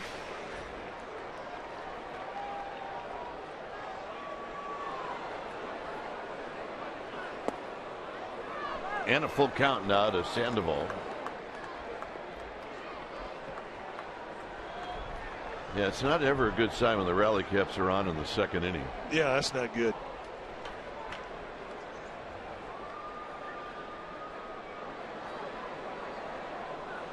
Sandoval, big chopper to Gordon, and it'll be a 1-2-3 inning for Zach Greinke. Gonzalez, Kemp, Ramirez coming up.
Trailing 11-0 here in the fifth. Let's check out some good news. Our AT&T U-verse rewind. It happened on September 18th, 1997. In the 12th inning off of Mark Guthrie, Brian Johnson hits a walk-off, and it gave the Giants a 6-5 win. And with that victory, it pulled the Giants into first place tie with the Dodgers. And 9 days later, the Giants would clinch the West. A memorable afternoon at Candlestick. When it's time for a change, think Speedy Oil Change and Auto Service, your oil change tune-up and repair experts. Who do we got? Mike Kickham, the new pitcher now for the Giants. Kickham, 26 years old. Got a couple months of big league time. 6'4", 220-pounder. Out of Springfield, Missouri. You see what he has done in Fresno this year in 27 starts, 8-8 with a 4.43 ERA. It's the 2-to-1 strikeout walk ratio, almost a strikeout an inning. Those are good numbers strikeout wise per innings pitched. You see a low 90s fastball, curveball, slider, changeups, upright delivery with a little crossover step. Perez now in center field. Chris Dominguez is at third, so Sandoval out. And a line drive into center field. Perez is going to run it down with a great catch. That was a great catch. They had played Perez on the left field side of center field, expecting Gonzalez to hit the ball to the opposite gap. Here he pulls a bullet, and only a great first step and a nice sliding catch by Perez. And that would have been extra bases. Look at the concentration. Eyes watch it right into the sweet spot. And Mike Kickham going, that's what I'm talking about. Yeah, Kickham going, my job. Have him put the ball in play and make the defense make a play. Here's Kemp. Kemp takes a strike.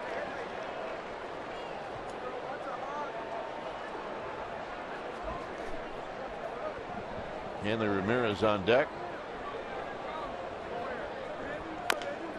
And Kemp pounds that one off his foot.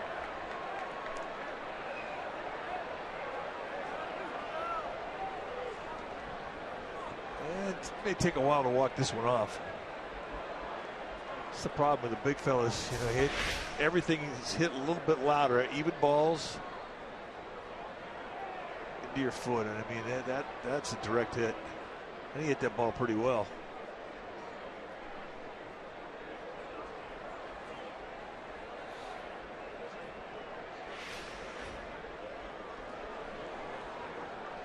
So it's 0-2 to Matt Kemp.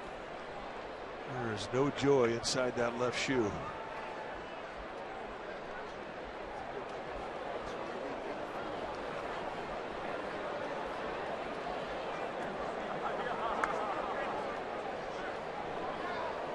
And it's down low. 1 ball and 2 strikes.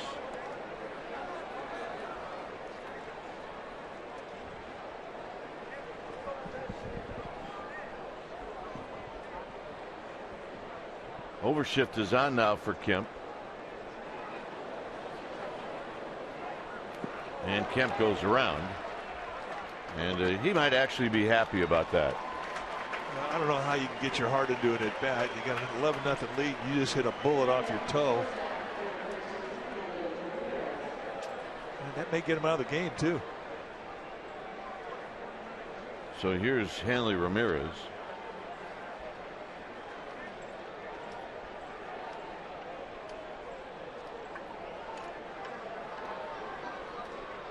Ramirez, a couple of hits.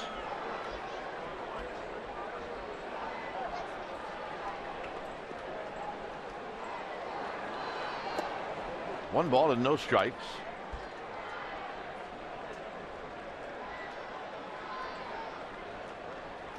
He 11 runs on 15 hits.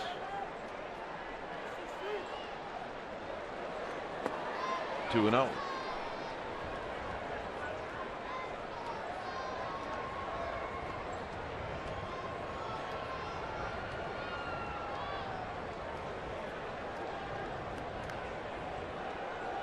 So Kickham trying to have the first 1-2-3 inning for the Giants.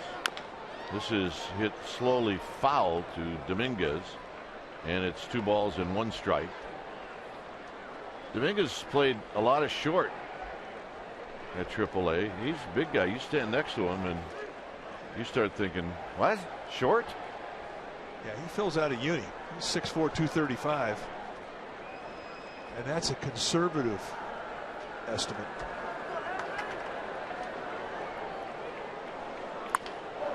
Into the hole. Crawford, a long throw. Ishikawa not in time. So forget about that 1-2-3 inning.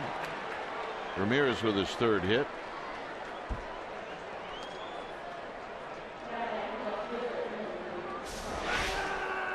Yeah, a lot of ground balls, just finding different lanes tonight than they did last night. And here, Ramirez just flat out runs it.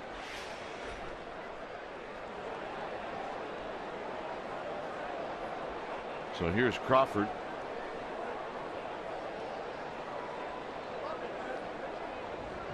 Crawford 1 for 2. And he slices this one foul. No balls and 1 strike. 91-mile-an-hour fastball, the little cut. Ain't that ball down. Hey, it's his birthday. First game he's ever been to. Trust me, kid, it gets better. Yeah, do not judge coming to the park on this game. Yeah, you're supposed to be smiling on your birthday. He's got a semi-game face. Let's go, Dad. 1-1 pitch. 1-2.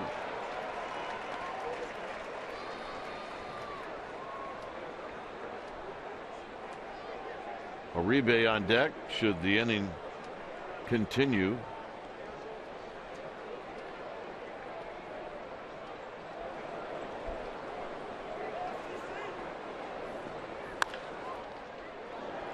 Panic is not going to recover in time. Going to be an error on Panic.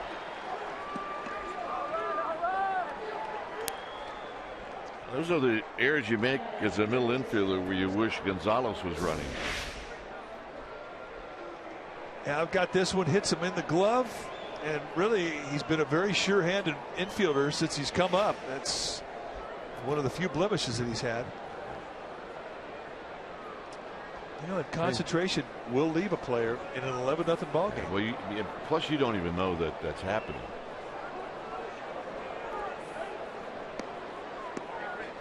Here's Uribe. And a strike to Uribe, who homered in the 4th inning.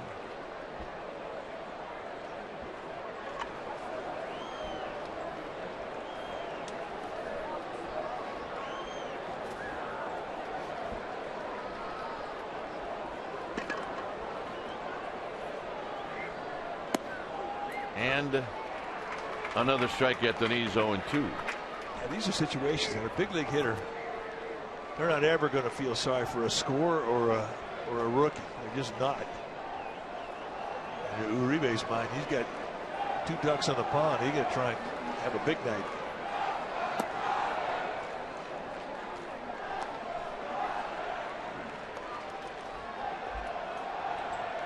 In his mind, this is a playoff game. And that's what you try and find when you're a young pitcher, a rookie, the comfort zone. Crawford charging in between Hop, and he'll step on the bag, and that'll end the inning. 11-0 Dodgers.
It is a night where we would like our fans to be happy, and as we show you some of the kids around the ballpark, especially that big kid,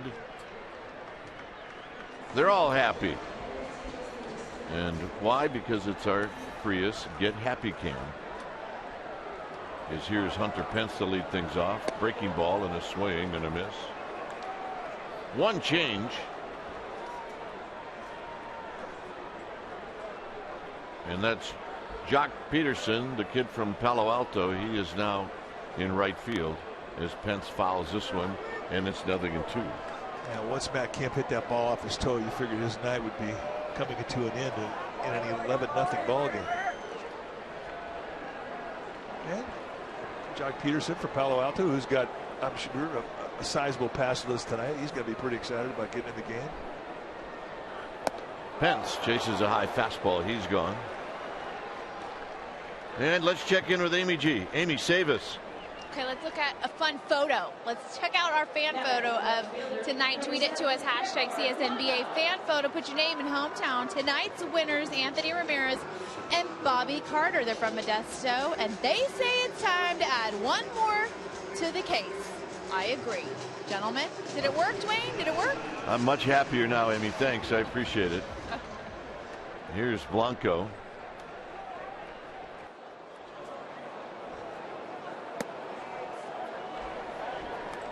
Blanco hit a soft line drive to short.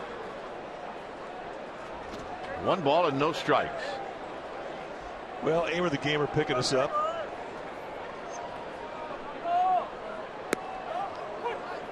That's a nice 1-0 pitch right there. Big curveball. You know, I think a lot of hitters think when it gets to be a lopsided score like it is tonight, 11-0, you think in 1-0 counts, a pitcher's just going to come at you and challenge you with fastballs, but you have to pitch your game, and Greinke is doing that.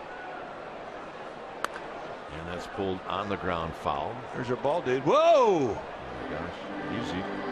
It's Ron Qualls, our ball dude, who just took it off the knee. Is that another heavy ball? All right, here we go. I got this one. Down on one knee. Oh. That wasn't a knee. It looks like you got an ankle. Not easy being a ball dude.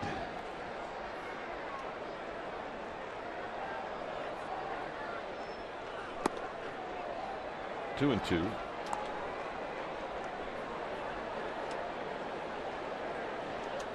Well, I think the one thing that we do best is we pride ourselves in our ball dudes having personality.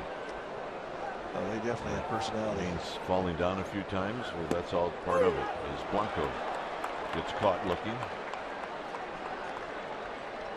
There's Michonne Mills, and she is our ball babe on the third base side.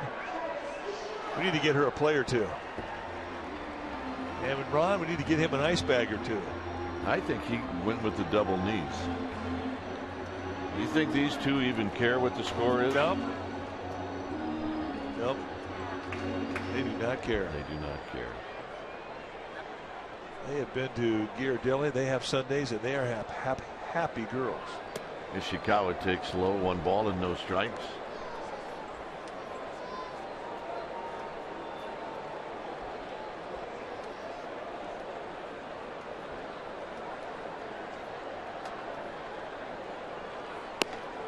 And a strike. 1 ball and 1 strike.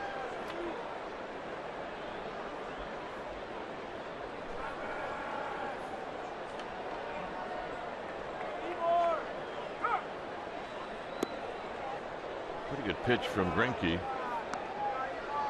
67 pitches now for the Dodger right-hander.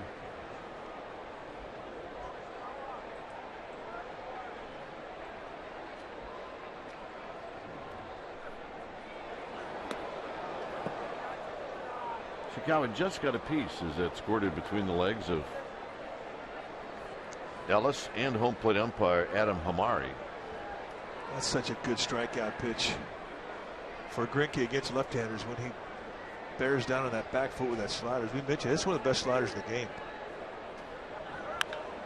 Ishikawa goes the other way, and Crawford is going to watch this one hit very close to the line, and it's a fair ball. And Ishikawa is at first base with a 2-out single. Well, that was Ishikawa's approach coming into today's ball game. He was going to try and think the opposite way. And here he just fillets a little curveball that's not a hanger. They set the target away. Ball is down and in. Still a pretty good pitch. And the little slice, how fair was it? About two feet. We'll take it. Take it indeed, and here's Crawford. Well, it's the first time that Grenke's been in the stretch since the first inning.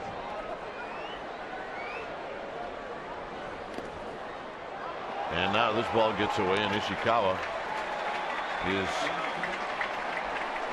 in scoring position. So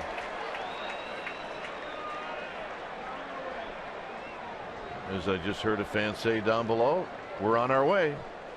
I love it. Well, if you're a baseball fan, you have to be an optimist. It's part of the deal. We're on our way. How about that?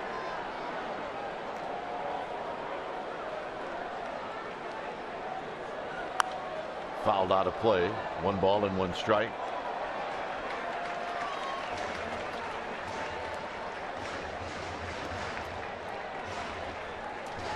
Is that Willie Mays making the play? I think it was. Nice. Basket catch? I'm not sure.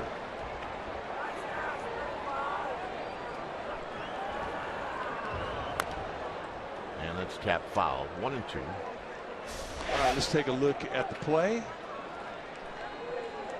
And sometimes it finds you. Nice. High fives. Coming from every different direction. You get hurt giving high fives. Nice play. I don't care. Pass it around. Didn't know he was going to be a hero in that section tonight, did he? Did not. Crawford strikes out to end the inning. Well, we were on our way. 6th inning coming up.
Net Bay area is brought to you by Sight for Sore Eyes, fashion for everyone.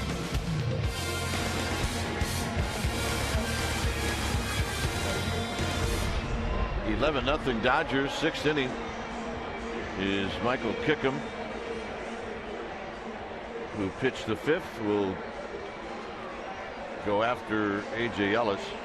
Gary Brown into the game. He's in center field. Perez moves from center to right. Pence out of the game. And we have a new shortstop. It's Matt Duffy. Ellis takes high. 1 ball and no strikes. I said it would start to look like a spring training game in the 7th inning. I was wrong. Well, it looks like a spring training game here in the 6th inning. So you missed it by an inning. But it has become a maintenance game, and some of the regulars going to give the rest of the night off in anticipation of the day game tomorrow.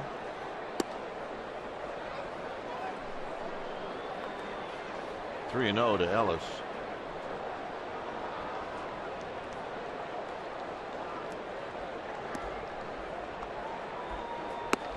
Three and 1. You know, the thing too about 11-0, it affects the pitchers on both teams the same way. There should be no walks in an 11-0 game. And that's a base hit, and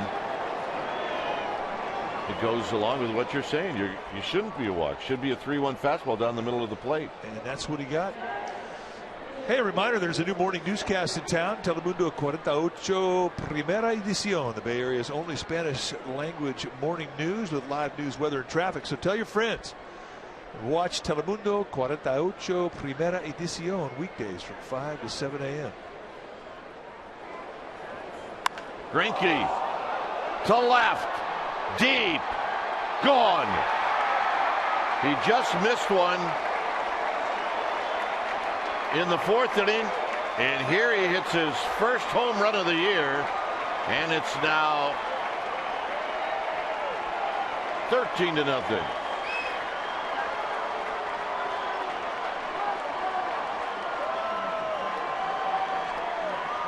Well, maybe there should be a few walks in games like this. Well, for the Dodgers, the most runs they've scored in a game this season, highlighted by the 2-run shot off the bat of Zach Greinke, and that's his first of the year, and that was not a cheap one.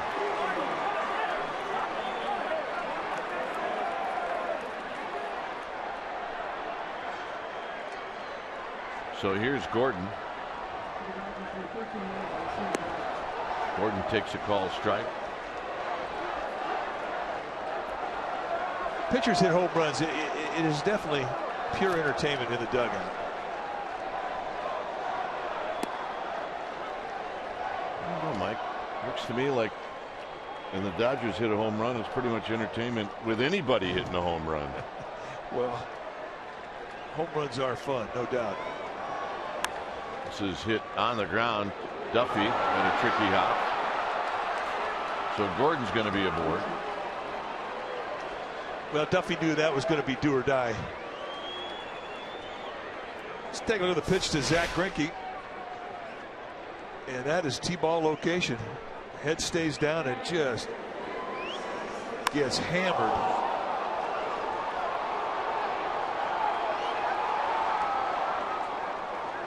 And the greeting, Jamie Wright on your left.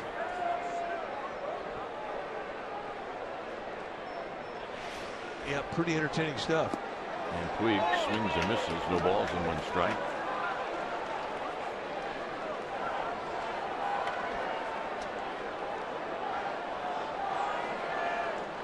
For Greinke, that's his 4th career home run.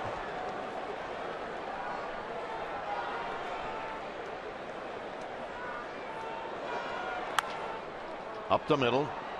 And Duffy has that one slip underneath his glove. And now Gordon is out at second base.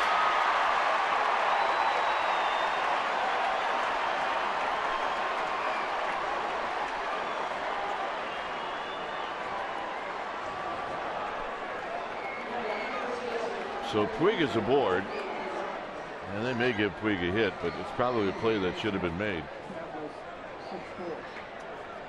It's going to be another error on Duffy, so a 2-error inning for Matt Duffy.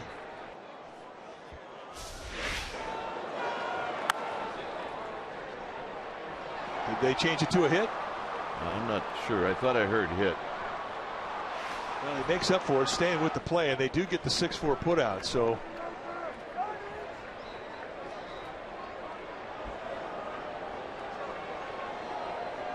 Puig was given a hit, so I apologize for the bad information. And Panic will make the play.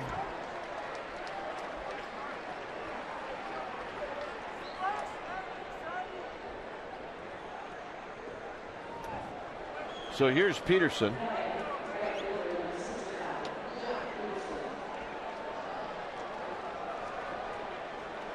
Peterson batting for the first time tonight. See what his numbers were in AAA. Good numbers. Here in the big leagues, he's 2 for 16.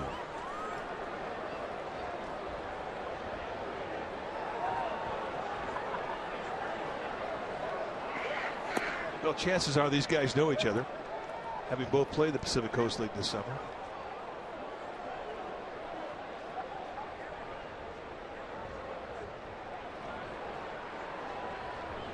I would say that is a fact.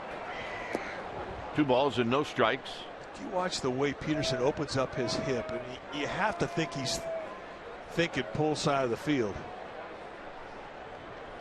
And we saw him do this last night against a right-hander, and here he's doing the same thing against the lefty. I mean, I think he's looking to yank.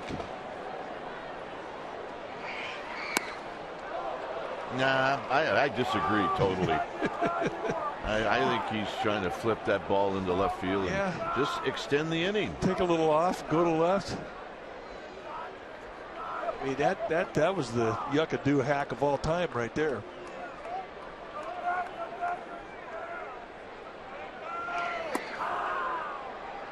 That was the I didn't really care for you swinging that hard pitch.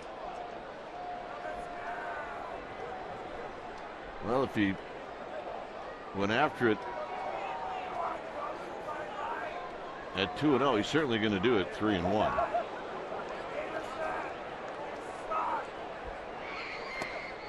And that's a walk.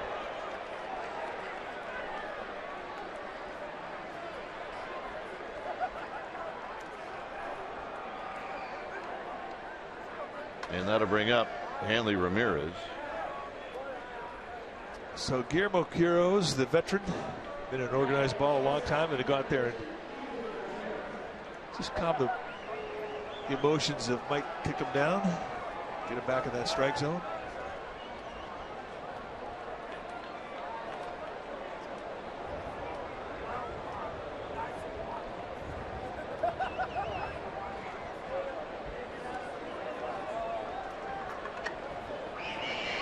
And Ramirez bounces it foul.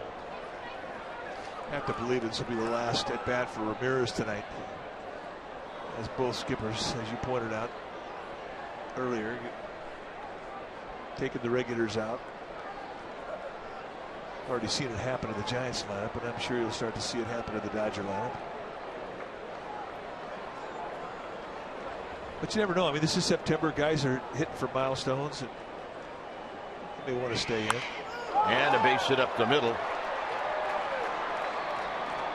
And Puig is going to stop at third, so the bases are loaded.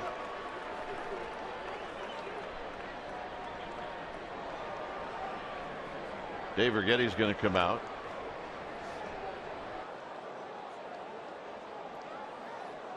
And there's Brett Bochy getting ready to get loose. Well, this becomes a little subplot within a 13-0 ball game. Brett Bochy was called up September 1st, had a nice season for the Grizzlies down in Fresno. He is the son of the skipper, and he has never been in a big league ball game, so he's had to wait almost 2 weeks for this opportunity. And I guarantee you, folks, he is pumped up, and so is the old man.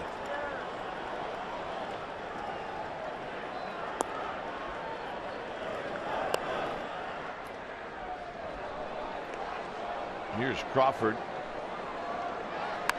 Crawford down the left field line, and he chases Brett Bochy off the mound. It's no balls and 1 strike.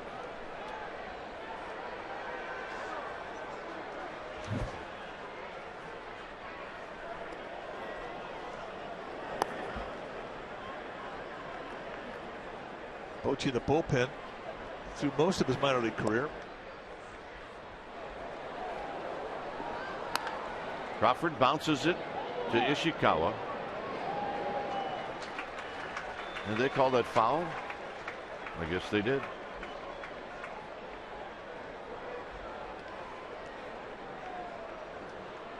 So Crawford will go back and take his whacks against Michael Kickham. Take a look at just how foul was it. That was close. Doug Eddings, first base umpire, making the call.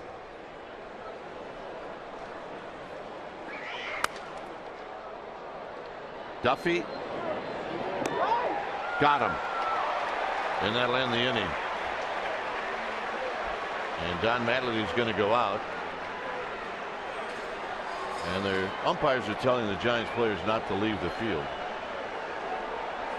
Well, you kind of have to do this, though. I mean, if you're the manager, yeah, you got to protect your player. You got to protect your player.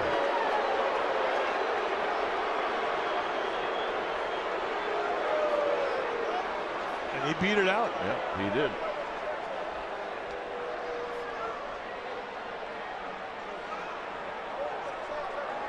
He beat it out. They're going to take a look. And looking at that, I'm sure it's going to be overruled. Yeah, it's going to be Brett Bochy coming into the game. This replay review is presented by Xfinity.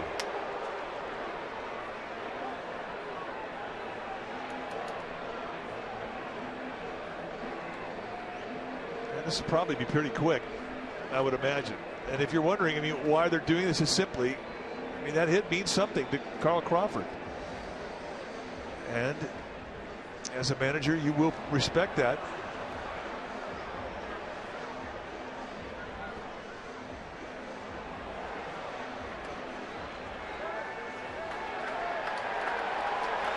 Giants fans don't have to like it, but you have to understand what Madden is trying to do. Well, and look, Bruce Bochy would do the same thing for Hunter Pence.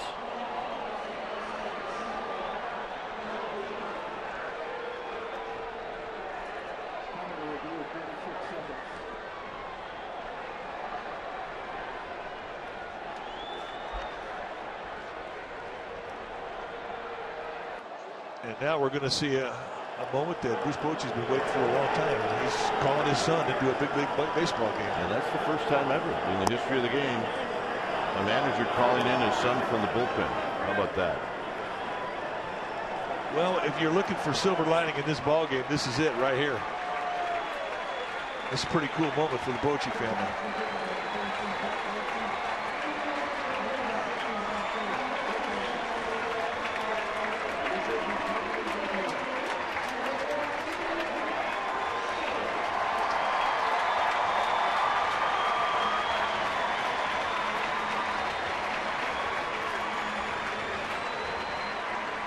Pretty cool.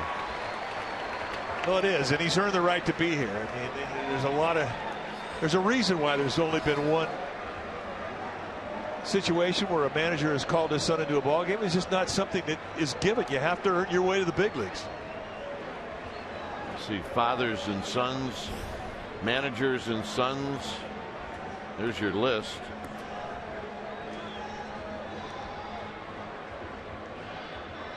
And you notice one pitcher. Well, Brett Bochy getting ready to throw his first pitch as a big leaguer.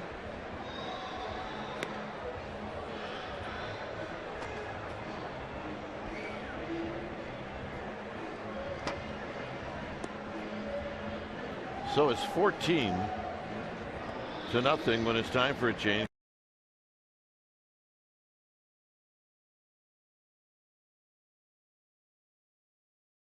Pitcher for the Giants, 6'2", 200-pounder. He's 27 years old. This is what he did this year in Fresno. All out of relief, 4-4 with a 3.83 ERA, 47 strikeouts in 54 innings. He's got a good fastball that he'll go low to mid-90s. Good hard slider. He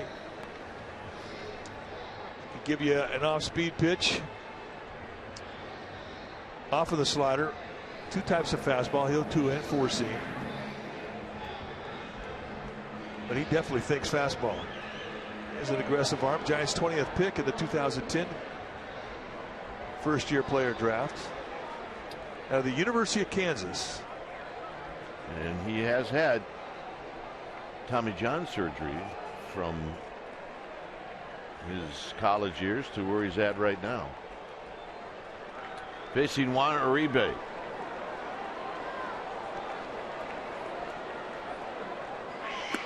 And a strike, and it's 0-1.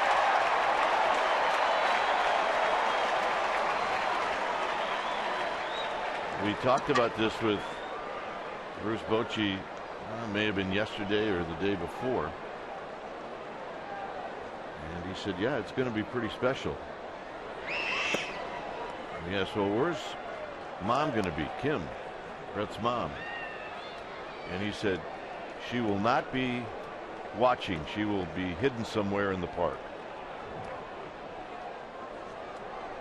1 ball and 1 strike. 2-1.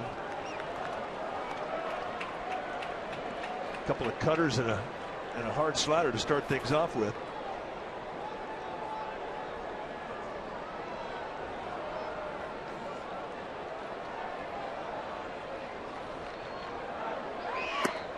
Three and 1.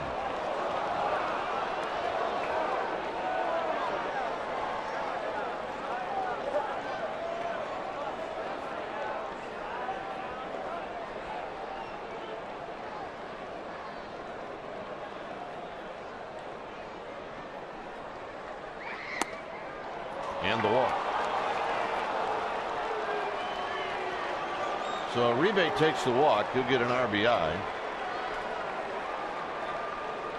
And that was after throwing strike 1. So it got a little tougher for Brett Bochy after that. Well, right now there's an adrenaline surge going through his body that he can't control. I mean, he's never felt anything like this. And it's not like he has any Any place he can put the hitter, he's got to go at him. And a strike call to A.J. Ellis. Ellis opened up this inning with a base hit.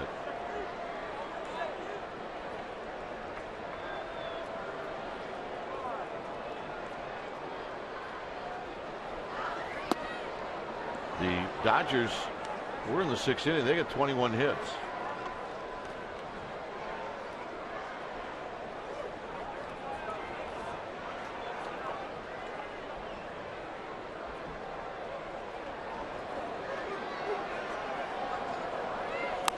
Popped him up. Ishikawa. And that'll end the inning. So the kid gets his first appearance. And the old man very pleased, I'm sure, that this went pretty well. Giants have lots of work to do. Bottom of the 6th inning coming up. 15-0.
Bay Area is brought to you by Heffernan Insurance Brokers, offering business and personal insurance, employee benefits, and financial services. Visit us at hefins.com and by Xfinity, home of the most live sports.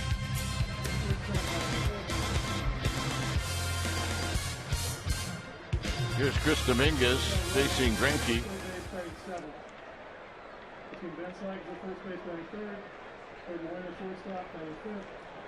Well, you were very prophetic in that you said it would feel like a spring training game, and all of a sudden it has. Lots of changes.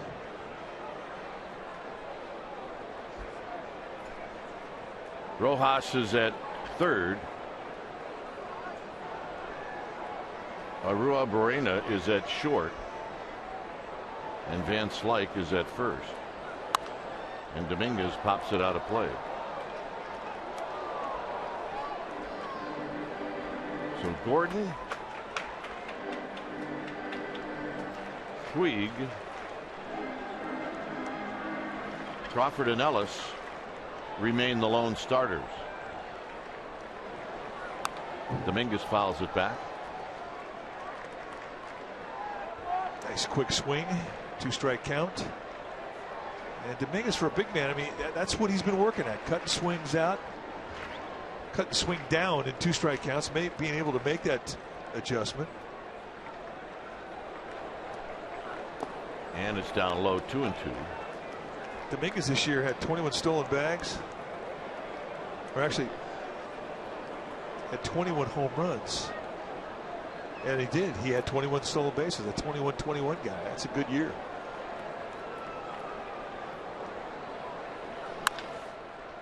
Over the mound, Gordon charging and throwing. Let's check in with Amy G. Amy? All right, Dwayne, I've got some good news for you.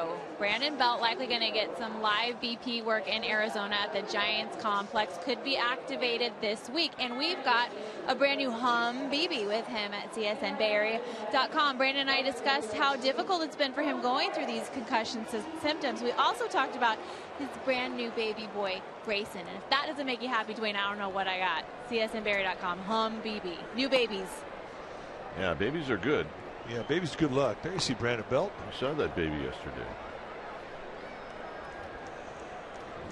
So congratulations to Brandon Belt, his wife Haley, for their new son.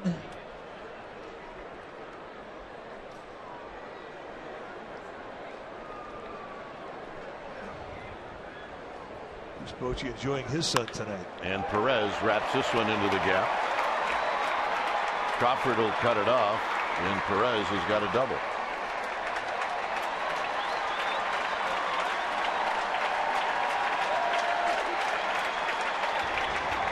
Well, if you're not a season ticket holder, you still have a shot at postseason tickets. And here's how you do it. Register now at sfgiants.com/tickets for a special opportunity to purchase tickets for possible postseason play. You must register by noon on Monday, September 15th to qualify. That's sfgiants.com/tickets to register. Here's Panic.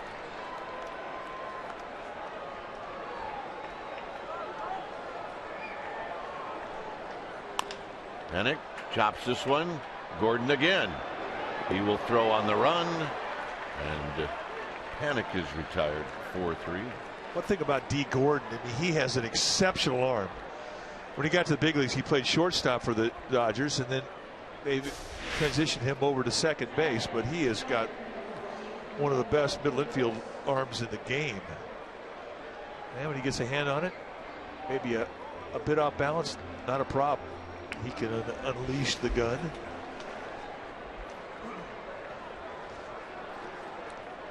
Here's Guillermo Quiroz.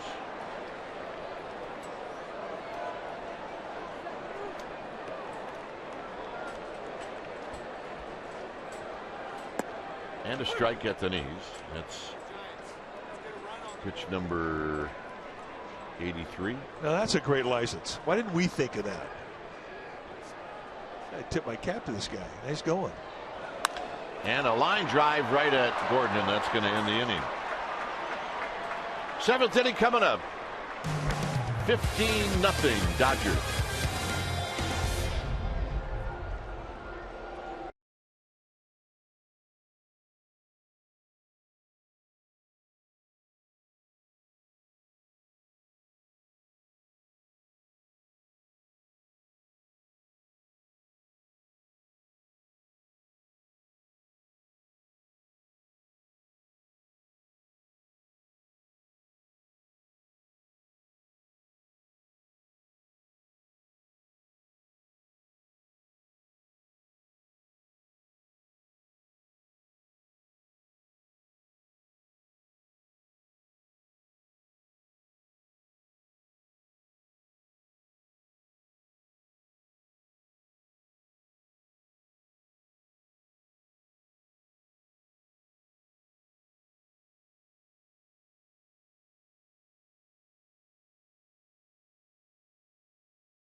Local Toyota dealer.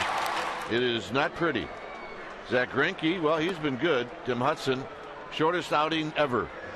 And the Dodgers, 15 runs, most in the game since 2011. And the Dodgers every starter with at least one hit. I don't care. Well, no, I don't care. Well, I mean, it's the most hits they've had against the Giants. I don't care. At their home park since 1935. I don't care. I just had to throw that out there. Makes absolutely no difference to me one way or the other. Well, you're right.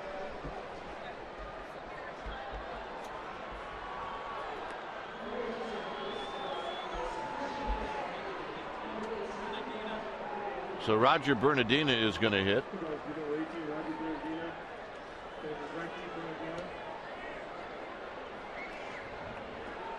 I'm trying to see where we are here in the lineup. All right, I got it. So Bernardina facing Brett Bochy. And how did a ball get out there, for crying out loud? I don't know. Ball dude? Just guessing.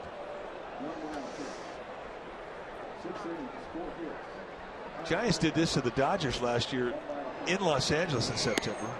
They scored 19 runs. Remember, that was the game that Hunter Pence had 7 RBIs and just went off.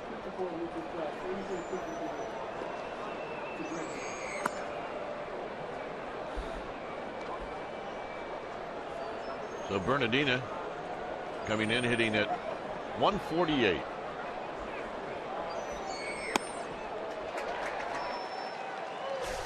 Let's take a look at the delivery from Brett Bochy. Likes that first base side of the rubber. Gets center on that back leg. Front side shoulder, leg coming out at the same time. Very compact delivery right over the top.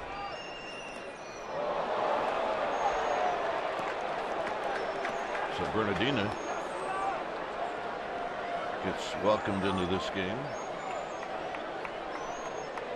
And that'll bring up D. Gordon. This is not going to feel very good. There's no protective covering on that elbow either. That's a spot that hurts. And right away, Brett Bochy puts himself right in the stretch.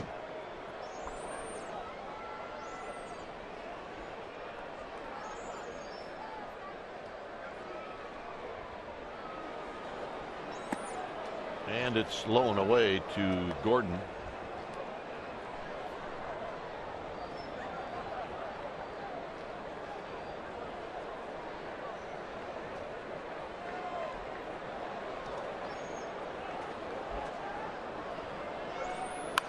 Bouncing ball.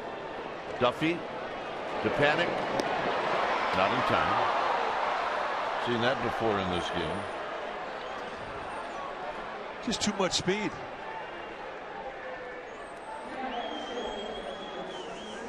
Definitely one of the fastest guys in the game. Saw him 4 flat the last time. Here, jam shot. And he runs so easy. That was a coasting 4-1. It really was.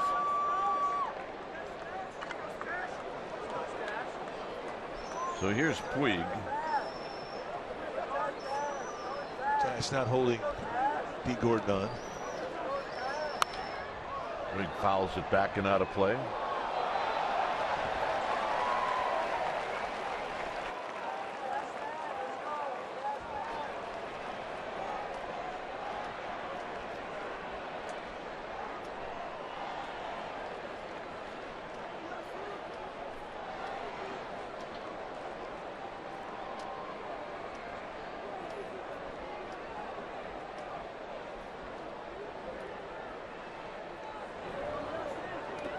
In the dirt, Quiroz knocks it down.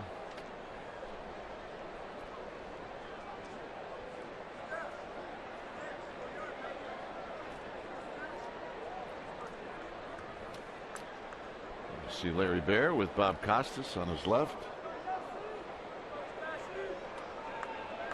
Bob Costas here in San Francisco. They'll tell stories and enjoy this as if it was inning number 1 and there was no score. And Bob Costas is really one of the great storytellers. He has a tremendous recall on baseball history. It's a true passion of his, and he's fun to be around when he starts telling stories. And Larry Barrett can match anybody with Giants history.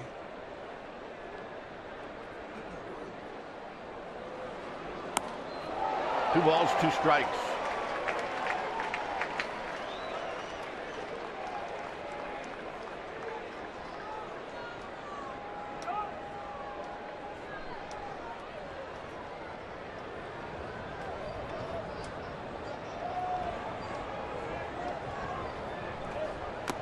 Got him. And that's his first big league strikeout.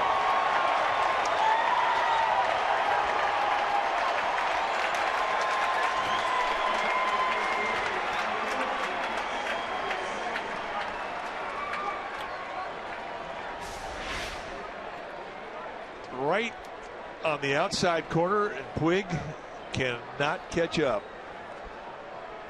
So here's Van Slyke.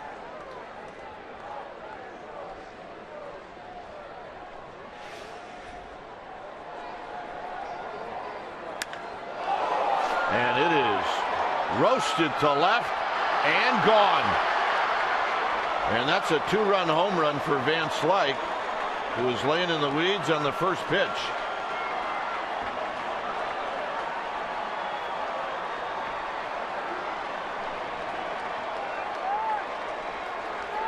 Van Slyke, who yesterday went 0 for 3 with 3 strikeouts, feeling a little better tonight.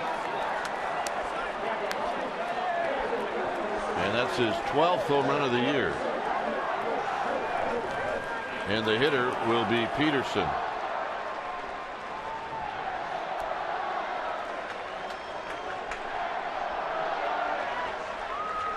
Peterson drew a walk in the 6th inning. And here he takes the pitch down low. 1 ball and no strikes.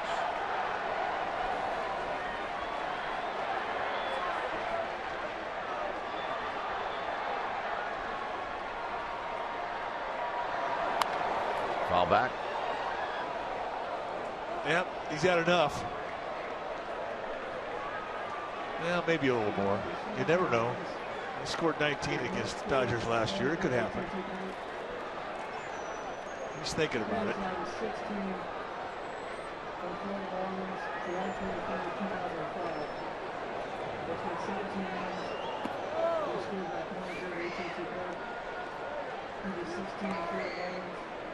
Fifth inning, the only inning the Dodgers haven't scored, and they stranded 2 in that inning.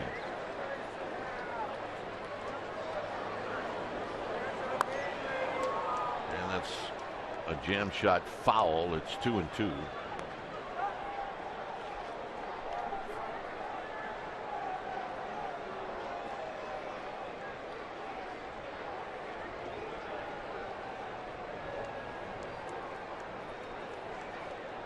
Two balls, 2 strikes.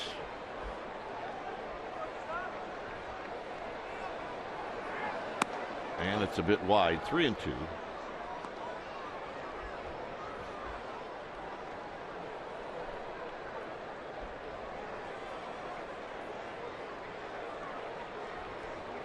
Well, somebody's happy in that family. And somebody's sad. Hit on the ground to second. And that'll end the inning.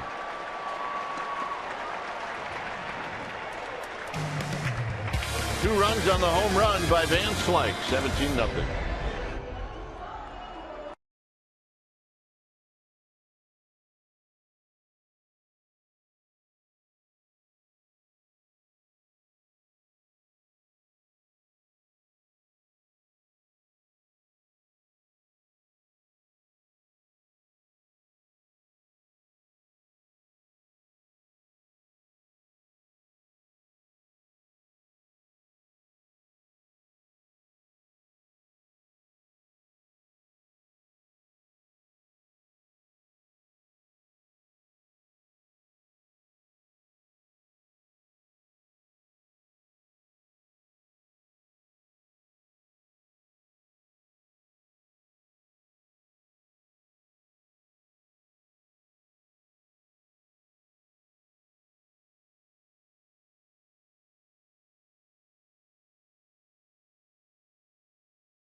It's 17-0 Dodgers.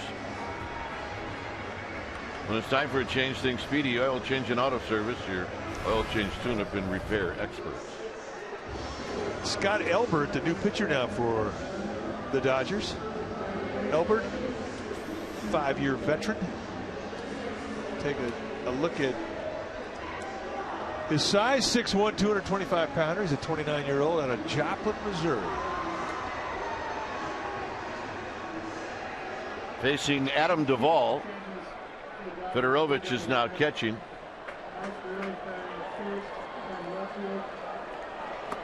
And Duvall doesn't waste any time. Gary Brown's on deck. Alex Guerrero comes into left field. Jock Peterson moves over to center, and Roger Bernardino, who came in a pinch hit role, stays in the game. He goes to right field. Lots of changes. 0-2 to Duvall. Oh yeah, they're hanging in there. Good looking family. Perfect. Dugout store visit beforehand. Oh, they've got tons of good attitude, that family. Nice going. Nothing is going to take smiles away from them. And Duvall strikes out on 3 pitches. Or did he get a piece? I believe he did. It stays at 0-2.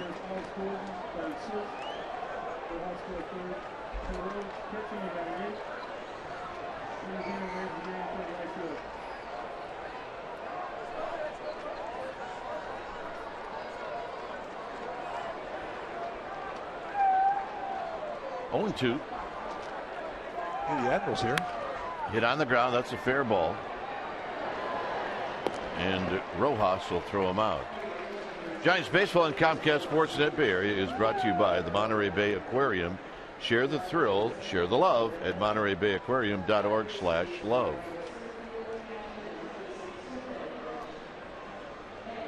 Here's Gary Brown.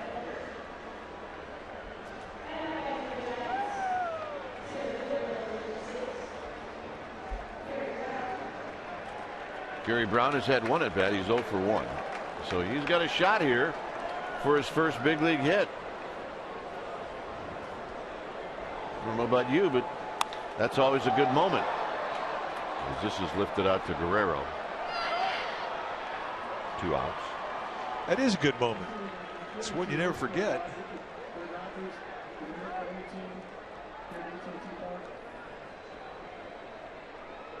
So here's Blanco with Ishikawa on deck. There's Cordier. Not many things better than a first kiss. First big league hit would be a qualifier. A few other things. First big league hit, though, that's right up there.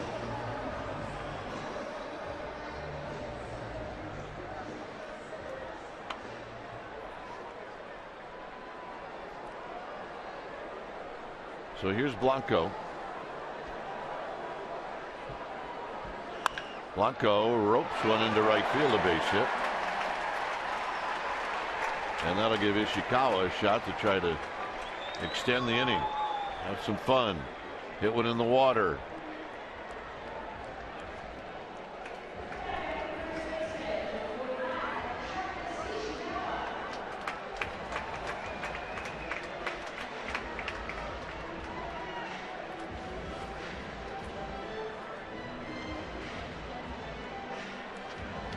Ishikawa had a base hit in the 5th inning.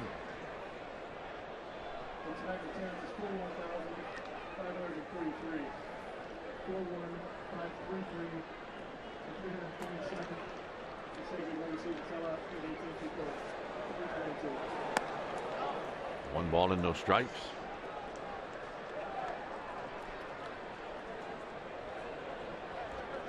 $41,533 tonight.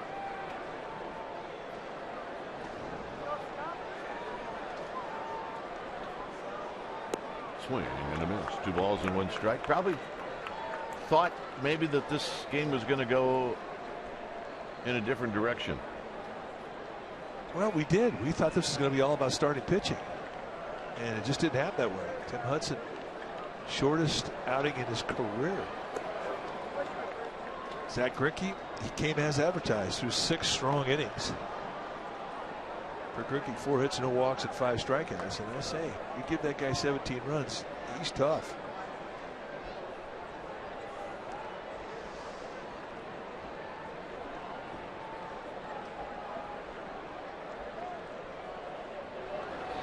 Ishikawa is going to break his bat, and that just at the end trickled foul. At least I think it broke his bat.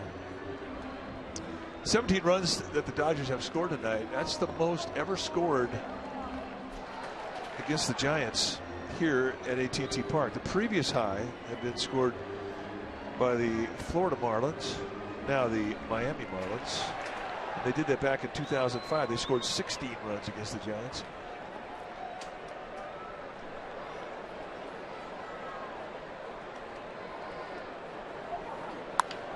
Ishikawa skies one out to left field for Guerrero, and that will indeed end the inning. 8th inning coming up. 17-0 Dodgers.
The red historic seats at Candlestick are now on sale for $7.49 a pair, and seats autographed by Candlestick Park legends are also available, including Mays, McCovey, Montana, Young, Rice, and many more. Get all the information.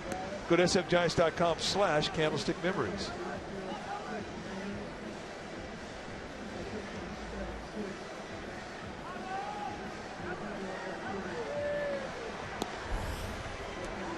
So when it's time for a change, think Speedy Oil Change and Auto Service, your oil change tune-up in repair experts.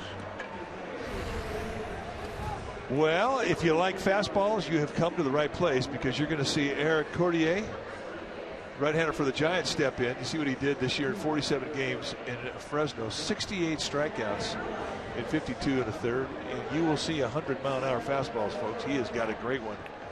It'll go mid to high 90s and an occasional 100-miler. Chris Dominguez goes out to left field. Adam Duvall stays in the game. He goes to third base. But Eric Cordier does not lack velocity. Well, let's see what he's got on the first pitch. And a called strike at 99. This is Arua Borena at the plate, batting for the first time.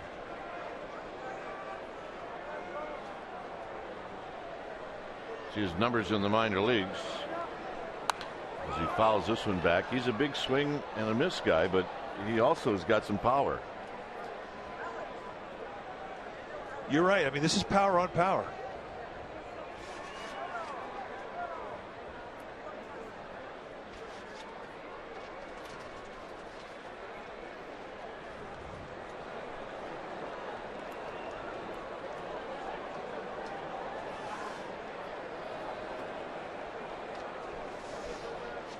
Got him.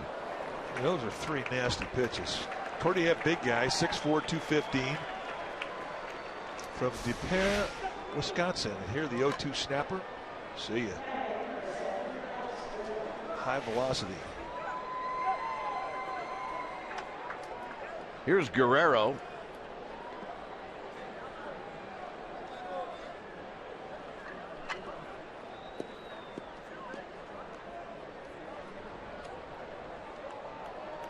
Guerrero this year with the Dodgers, he's only been up 5 times. He's 0 for 5.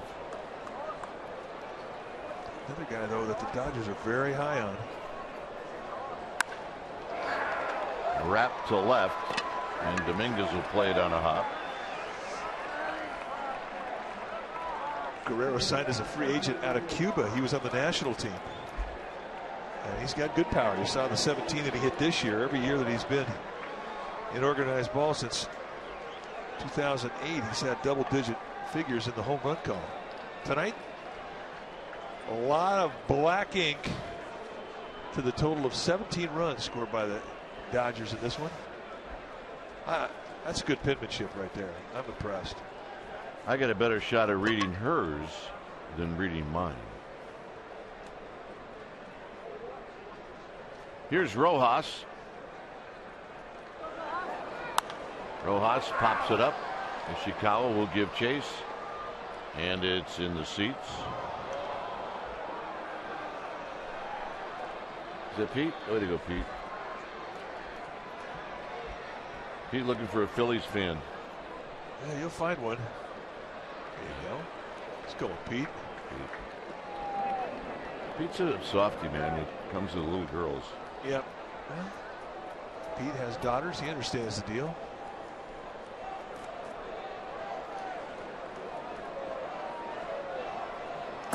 Fastball high, 1 ball and 1 strike.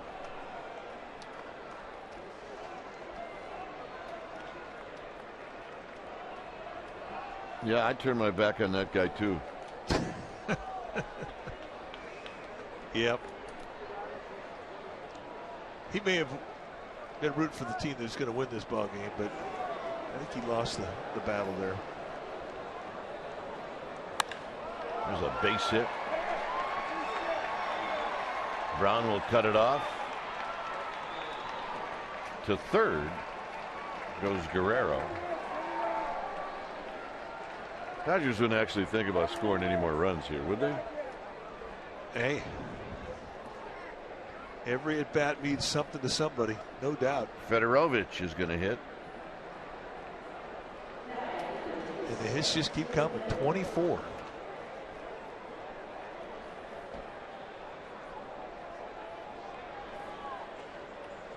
He does not look enthusiastic. Well, but he's pretty loyal to that scorecard. I'll give him credit. I haven't actually given up on mine, but I stopped trying to make it perfect. There's a strike to Fedorovich.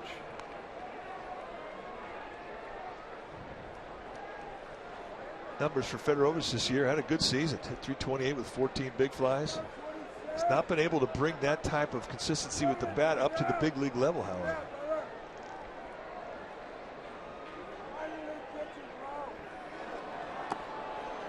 I mean, that is one of the problems for general managers when you try to evaluate a hitter that comes out of a league that is advantageous to hitting. You're right. I mean, Albuquerque's always been a pretty good place to hit. Live yard definitely favors hitters.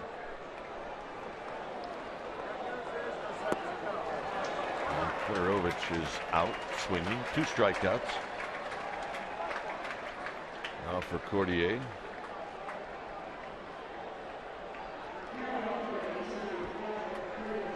Here's Bernardina. Bernardina pinch hit in the 7th inning, and he got hit. Kickham hit him. Actually, that's not true. It was Brett Bochy who got him. There's a pitch down low. Do we have a problem here? Well, I think he's keeping him entertained. Not the first time Dad has been asked to do that. Because if you hit that little timepiece right there, it's like you're running in place. And if you hit it enough times, you can tell your wife that you ran about 6 miles today. Yeah. Sharing a bag of seeds. Were you a sunflower seed guy? I take him to the movies now if I try to avoid popcorn. And Bernardini gets hit again. That's the second time. Well, that one had some serious miles per hour behind it. That was 99 on the knee. Stan Conti out there very quickly.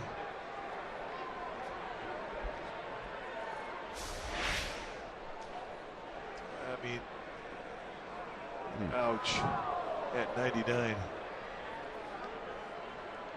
And at that velocity, I mean, you seriously could break a leg. And how quickly did it get on him? Well, plus it's your front leg. You know, once you put that front leg down, it's going to be hard to get it up again fast. And he needed to get it up fast. I mean, that's a rough night. Bernardini was just sitting there minding his own business. All of a sudden, he pinch hits in the 7th, gets drilled, and here again in the 8th gets drilled.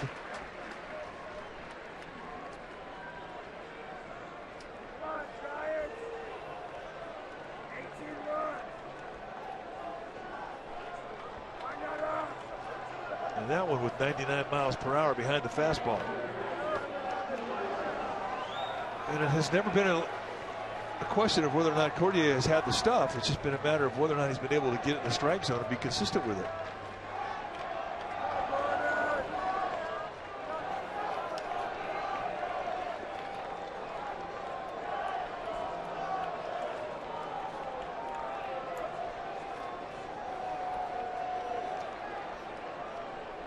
So here's Gordon. Gordon lifts one out to Dominguez. And that's going to end the inning. Bottom of the 8th coming up. 17-0. Dodgers.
Series. Who knows what's going to happen after we've seen the first 2 games in this series, and it'll be the Giants and the Dodgers.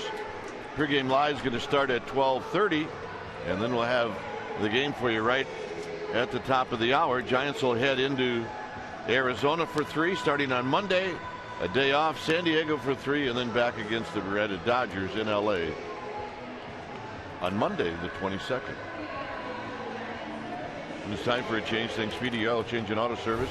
Your oil change, tune-up, and repair experts. New pitcher now for the Dodgers is going to be the veteran Chris Perez, and you're thinking, well, what's he doing in a 17-0 ball game? This is a body of work. 0-3 with a 4.71 ERA, and look at the walks. 24 walks in 42 innings. He's got great stuff. He just is out of whack right now, and he needs an inning to try and get command of a release point. It has really been problematic for him to be consistent to that strike zone. And a strike to Duffy. Dominguez. And then Perez. Duffy, little pop up. This could be trouble. Off the glove.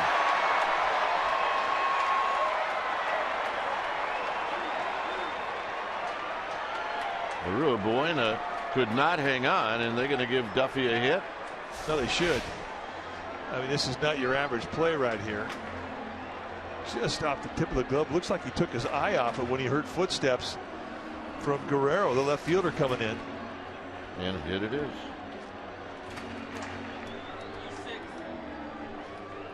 E6.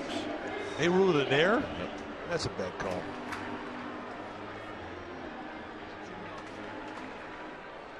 So here's Dominguez. That I don't agree with. And this is a double play around the horn. 5-4-3. So it only takes one pitch to have everybody forget about a leadoff base runner. And here's Juan Perez, who doubled in the 6th inning.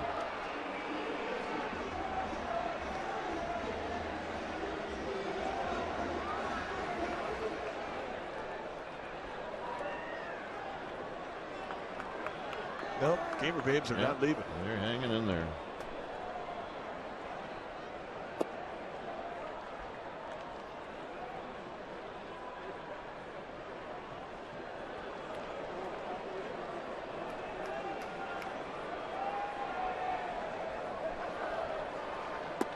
Way outside to Perez. 2 balls and no strikes. And that's the sling right there. You see to the delivery of Chris Perez that has really been the problem.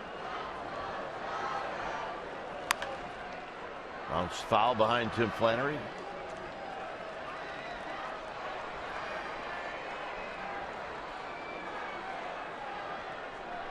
Well, there you go. Wait a long time. I know it's 17-0, but by golly, we got ourselves a foul ball, and we are psyched. We pitch 2-2.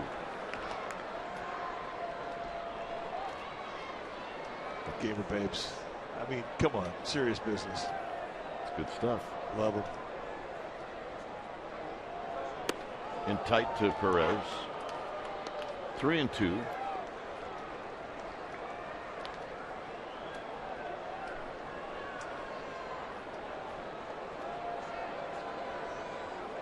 Got him.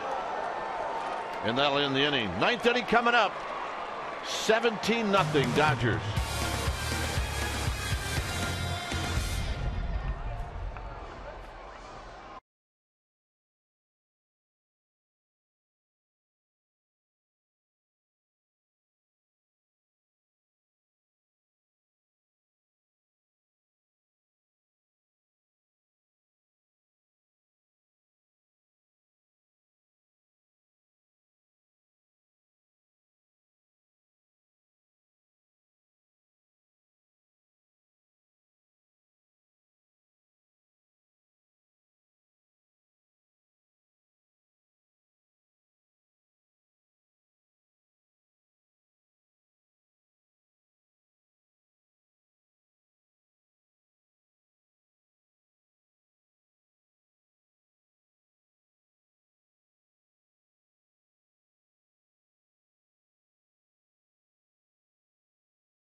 game. We think Zach Greinke was that man tonight. Greinke did it with his arm. He did it with the bat. For Greinke, went 6 innings, 4 hits allowed, 5 strikeouts, no walks. And with the bat, a double off the wall and his first home run of the year, 4th career home run for Greinke. He is our Honda player of the game. We have another debut in the major leagues. It's going to be Chris Heston, the right-hander, 6'3", 195-pounder, 26-year-old right-hander, former 12th round selection for the Giants, 12-9 on the year down in Fresno with a 3.28 ERA, 4-pitch pitcher. You're going to see a low 90s fastball. Occasionally he'll pop 194. Curveball, slider, changeup, good changeup. Strike thrower. And there's a big curveball for Heston out of Palm Bay, Florida. Went to East Carolina University, good baseball program down there. Darwin Barney behind on the count. It's 1-2 now. For our entire baseball lives, we felt like the press guide that each team publishes in March is factual, correct? Yes. And no one ever second guesses what is in the press guide, but I don't know about this one. Heston's nickname, Hesto Presto. Hesto Presto. Well, she'll drink to that. That looks like a little Hesto Presto right there. This is tap foul. You know, it's amazing the nicknames that will follow you around. Remember the form we used to put out? We kind of thought it was a joke. Back then, the media guides were about 90 pages long. Now they're books. And they asked you what your nickname was, and you put down Jimmy Joe Smoothie. I did. Just for fun. Nobody had ever called you Jimmy Joe Smoothie until you put that down. And we kind of knocked off Jimmy Joe, but you became Smoothie. Brown on the move, and Brown will put it away. Well, the problem was it was my 10th year in the big leagues. It was the 10th form that they sent me every winter, and it was like, all right, fine. Well, then, maybe my 9th year, but so I just filled in all bogus stuff. Where are you from? Afghanistan. You know, just all kinds of, and then I mailed it in, and I did think anything of it until the next year when the press guys came out. They had nicknames under Dwayne Kuiper was Smoothie, so somebody knew who it was. Jimmy Joe Smoothie. And that's like John Sterling said when he looked at the press guide. I was sitting in the clubhouse in Atlanta having a schmag, and Sterling said, I'm looking at some of the nicknames here for the Giants, and here's one for Dwayne Kuiper, Smoothie. Man, stuck like glue. Really doesn't have much to do with how he plays. And I was like, what? Did he just say that? I said, you're killing me. I'm not even in the game. And so I tapped John on the shoulder the next day. I was like, John, what? What'd I ever do to you? They are crushing that big donut like they're going to the electric show. That is a pirate party right there. Arrgh, the lovely Martha. We know that the real lovely Martha lives in Montero. Here's Peterson. Peterson takes a strike. Well, they asked me what my off-season occupation was, and I put down shepherd. So I didn't think anything of it. Until one day I had a fan who bought the media guide. He was a rancher. And he wanted to know all about how long I'd been a shepherd. And at that point, I realized that I need to tighten up how I filled in those forms. Yeah. Certain spots more important than others. Like name, not important. Occupation, very important. Yeah. And what's also very important is your status as far as how far you went along in school. It's true. We've actually seen people lose their jobs over kind of mismarking that graduation slot. 2-2 to Peterson. Oh yeah. Arg. Think they know the score? Could not care less. This guy's a massive pourer right here. Hey, slow down, big fella. He's drinking Captain Morgan. What else would they be drinking? Arg.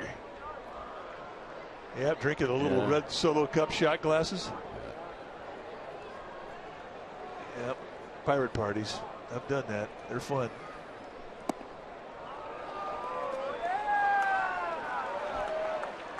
Peterson takes the walk. Nary a 1-2-3 inning for the Dodgers.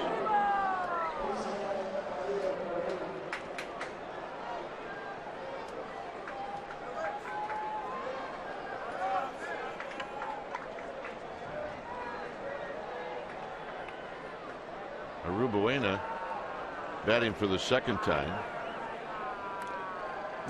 And he fouls it back, and it's 0-1. Seen a lot of curveballs from Heston.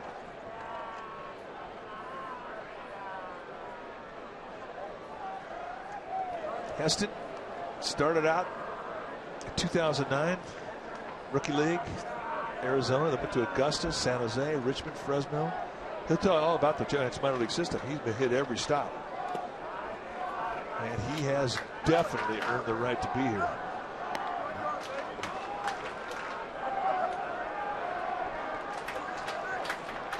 It's a great moment, man. It didn't make a difference if it's 17-0. He's a big leaguer. Absolutely.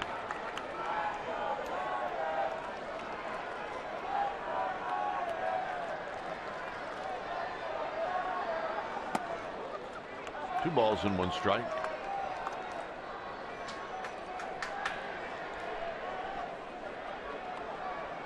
Hesto presto? Hesto presto. Arg.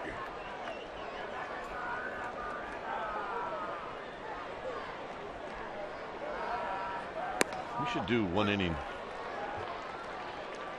I don't know, some point where it's all nicknames. I agree. By the way, do you know what the Pirates' favorite letter is? I don't know. Well, guess. I don't. No, I'm not going to guess. Well, you'd think it would be R. It's not. It's the C.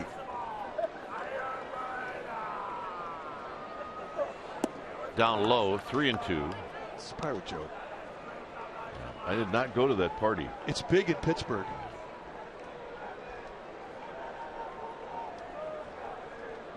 He would laugh.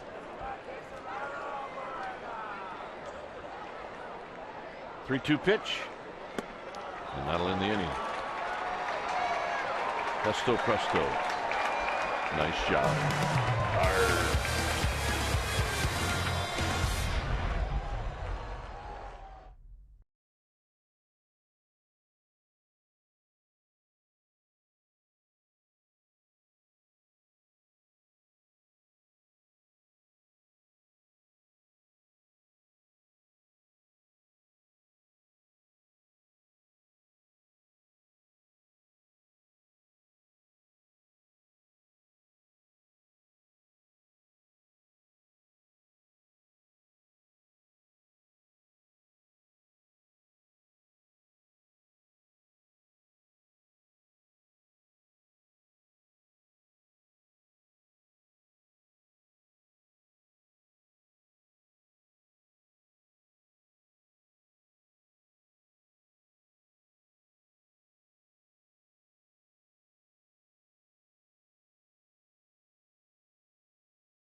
Right after Giants post-game live, And well, where's that going to be? Well, it's going to be right here in Comcast Sportsnet Bay Area.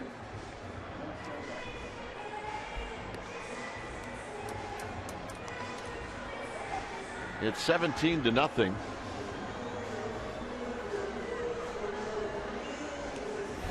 New pitcher now for the Dodgers will be Yimi Garcia. Garcia, rookie out of the Dominican Republic. This is what he has done since being called up. Fourth time he's been in a ball game. He's been good. Just 3 base runners in 5 innings. He's got a good fastball, low to mid 90s fastball with good sink. He'll throw a lot of ground balls at you. Hard slider and a changeup. Howard Barney stays at the ball game. He's at second base now.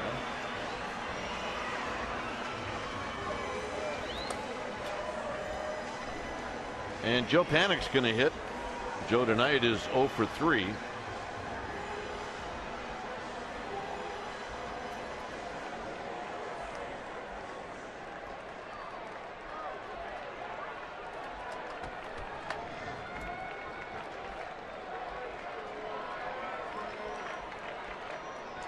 Guillermo Quiroz is on deck. And a call strike.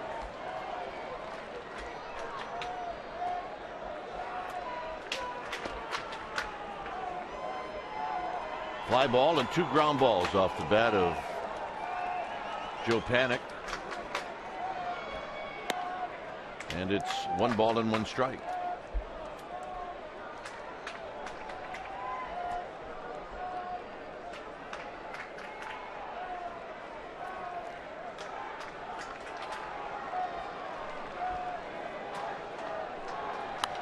Out of play, 1 and 2.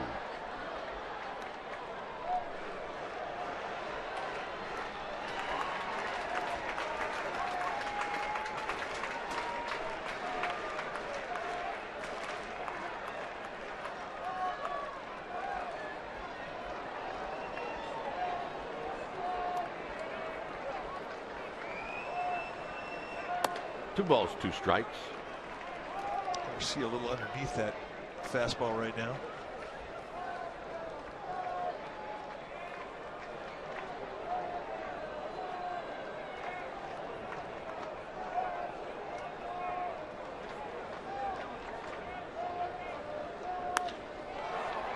Skied into right center field.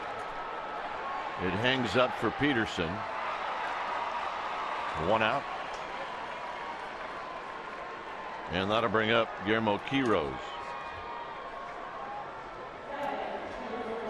Quiroz, this will be his 3rd at bat. He's flied out. He's lined out to second. Buster Posey started the game singled, and he was taken out early.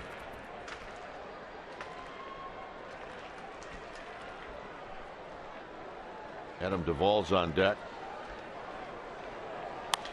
And this is skied very high into shallow left field. 2 outs.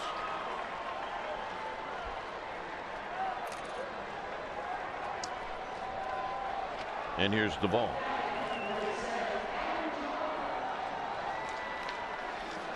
Well, she's a gamer, babe, and she has hung in there for 9 full in a 17-0 ball game. And she has earned her stripes tonight. She's got the old logo going. Yeah. I like that.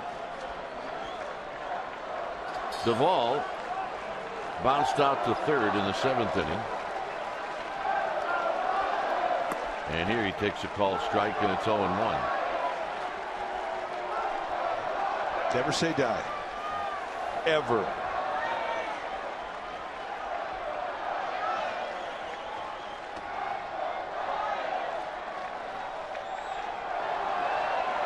Swing and a miss. 0-2.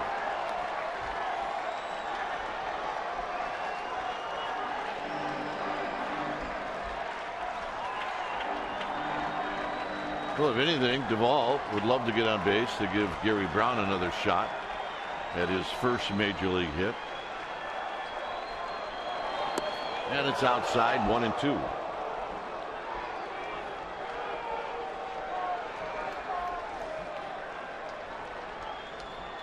Still hanging in there.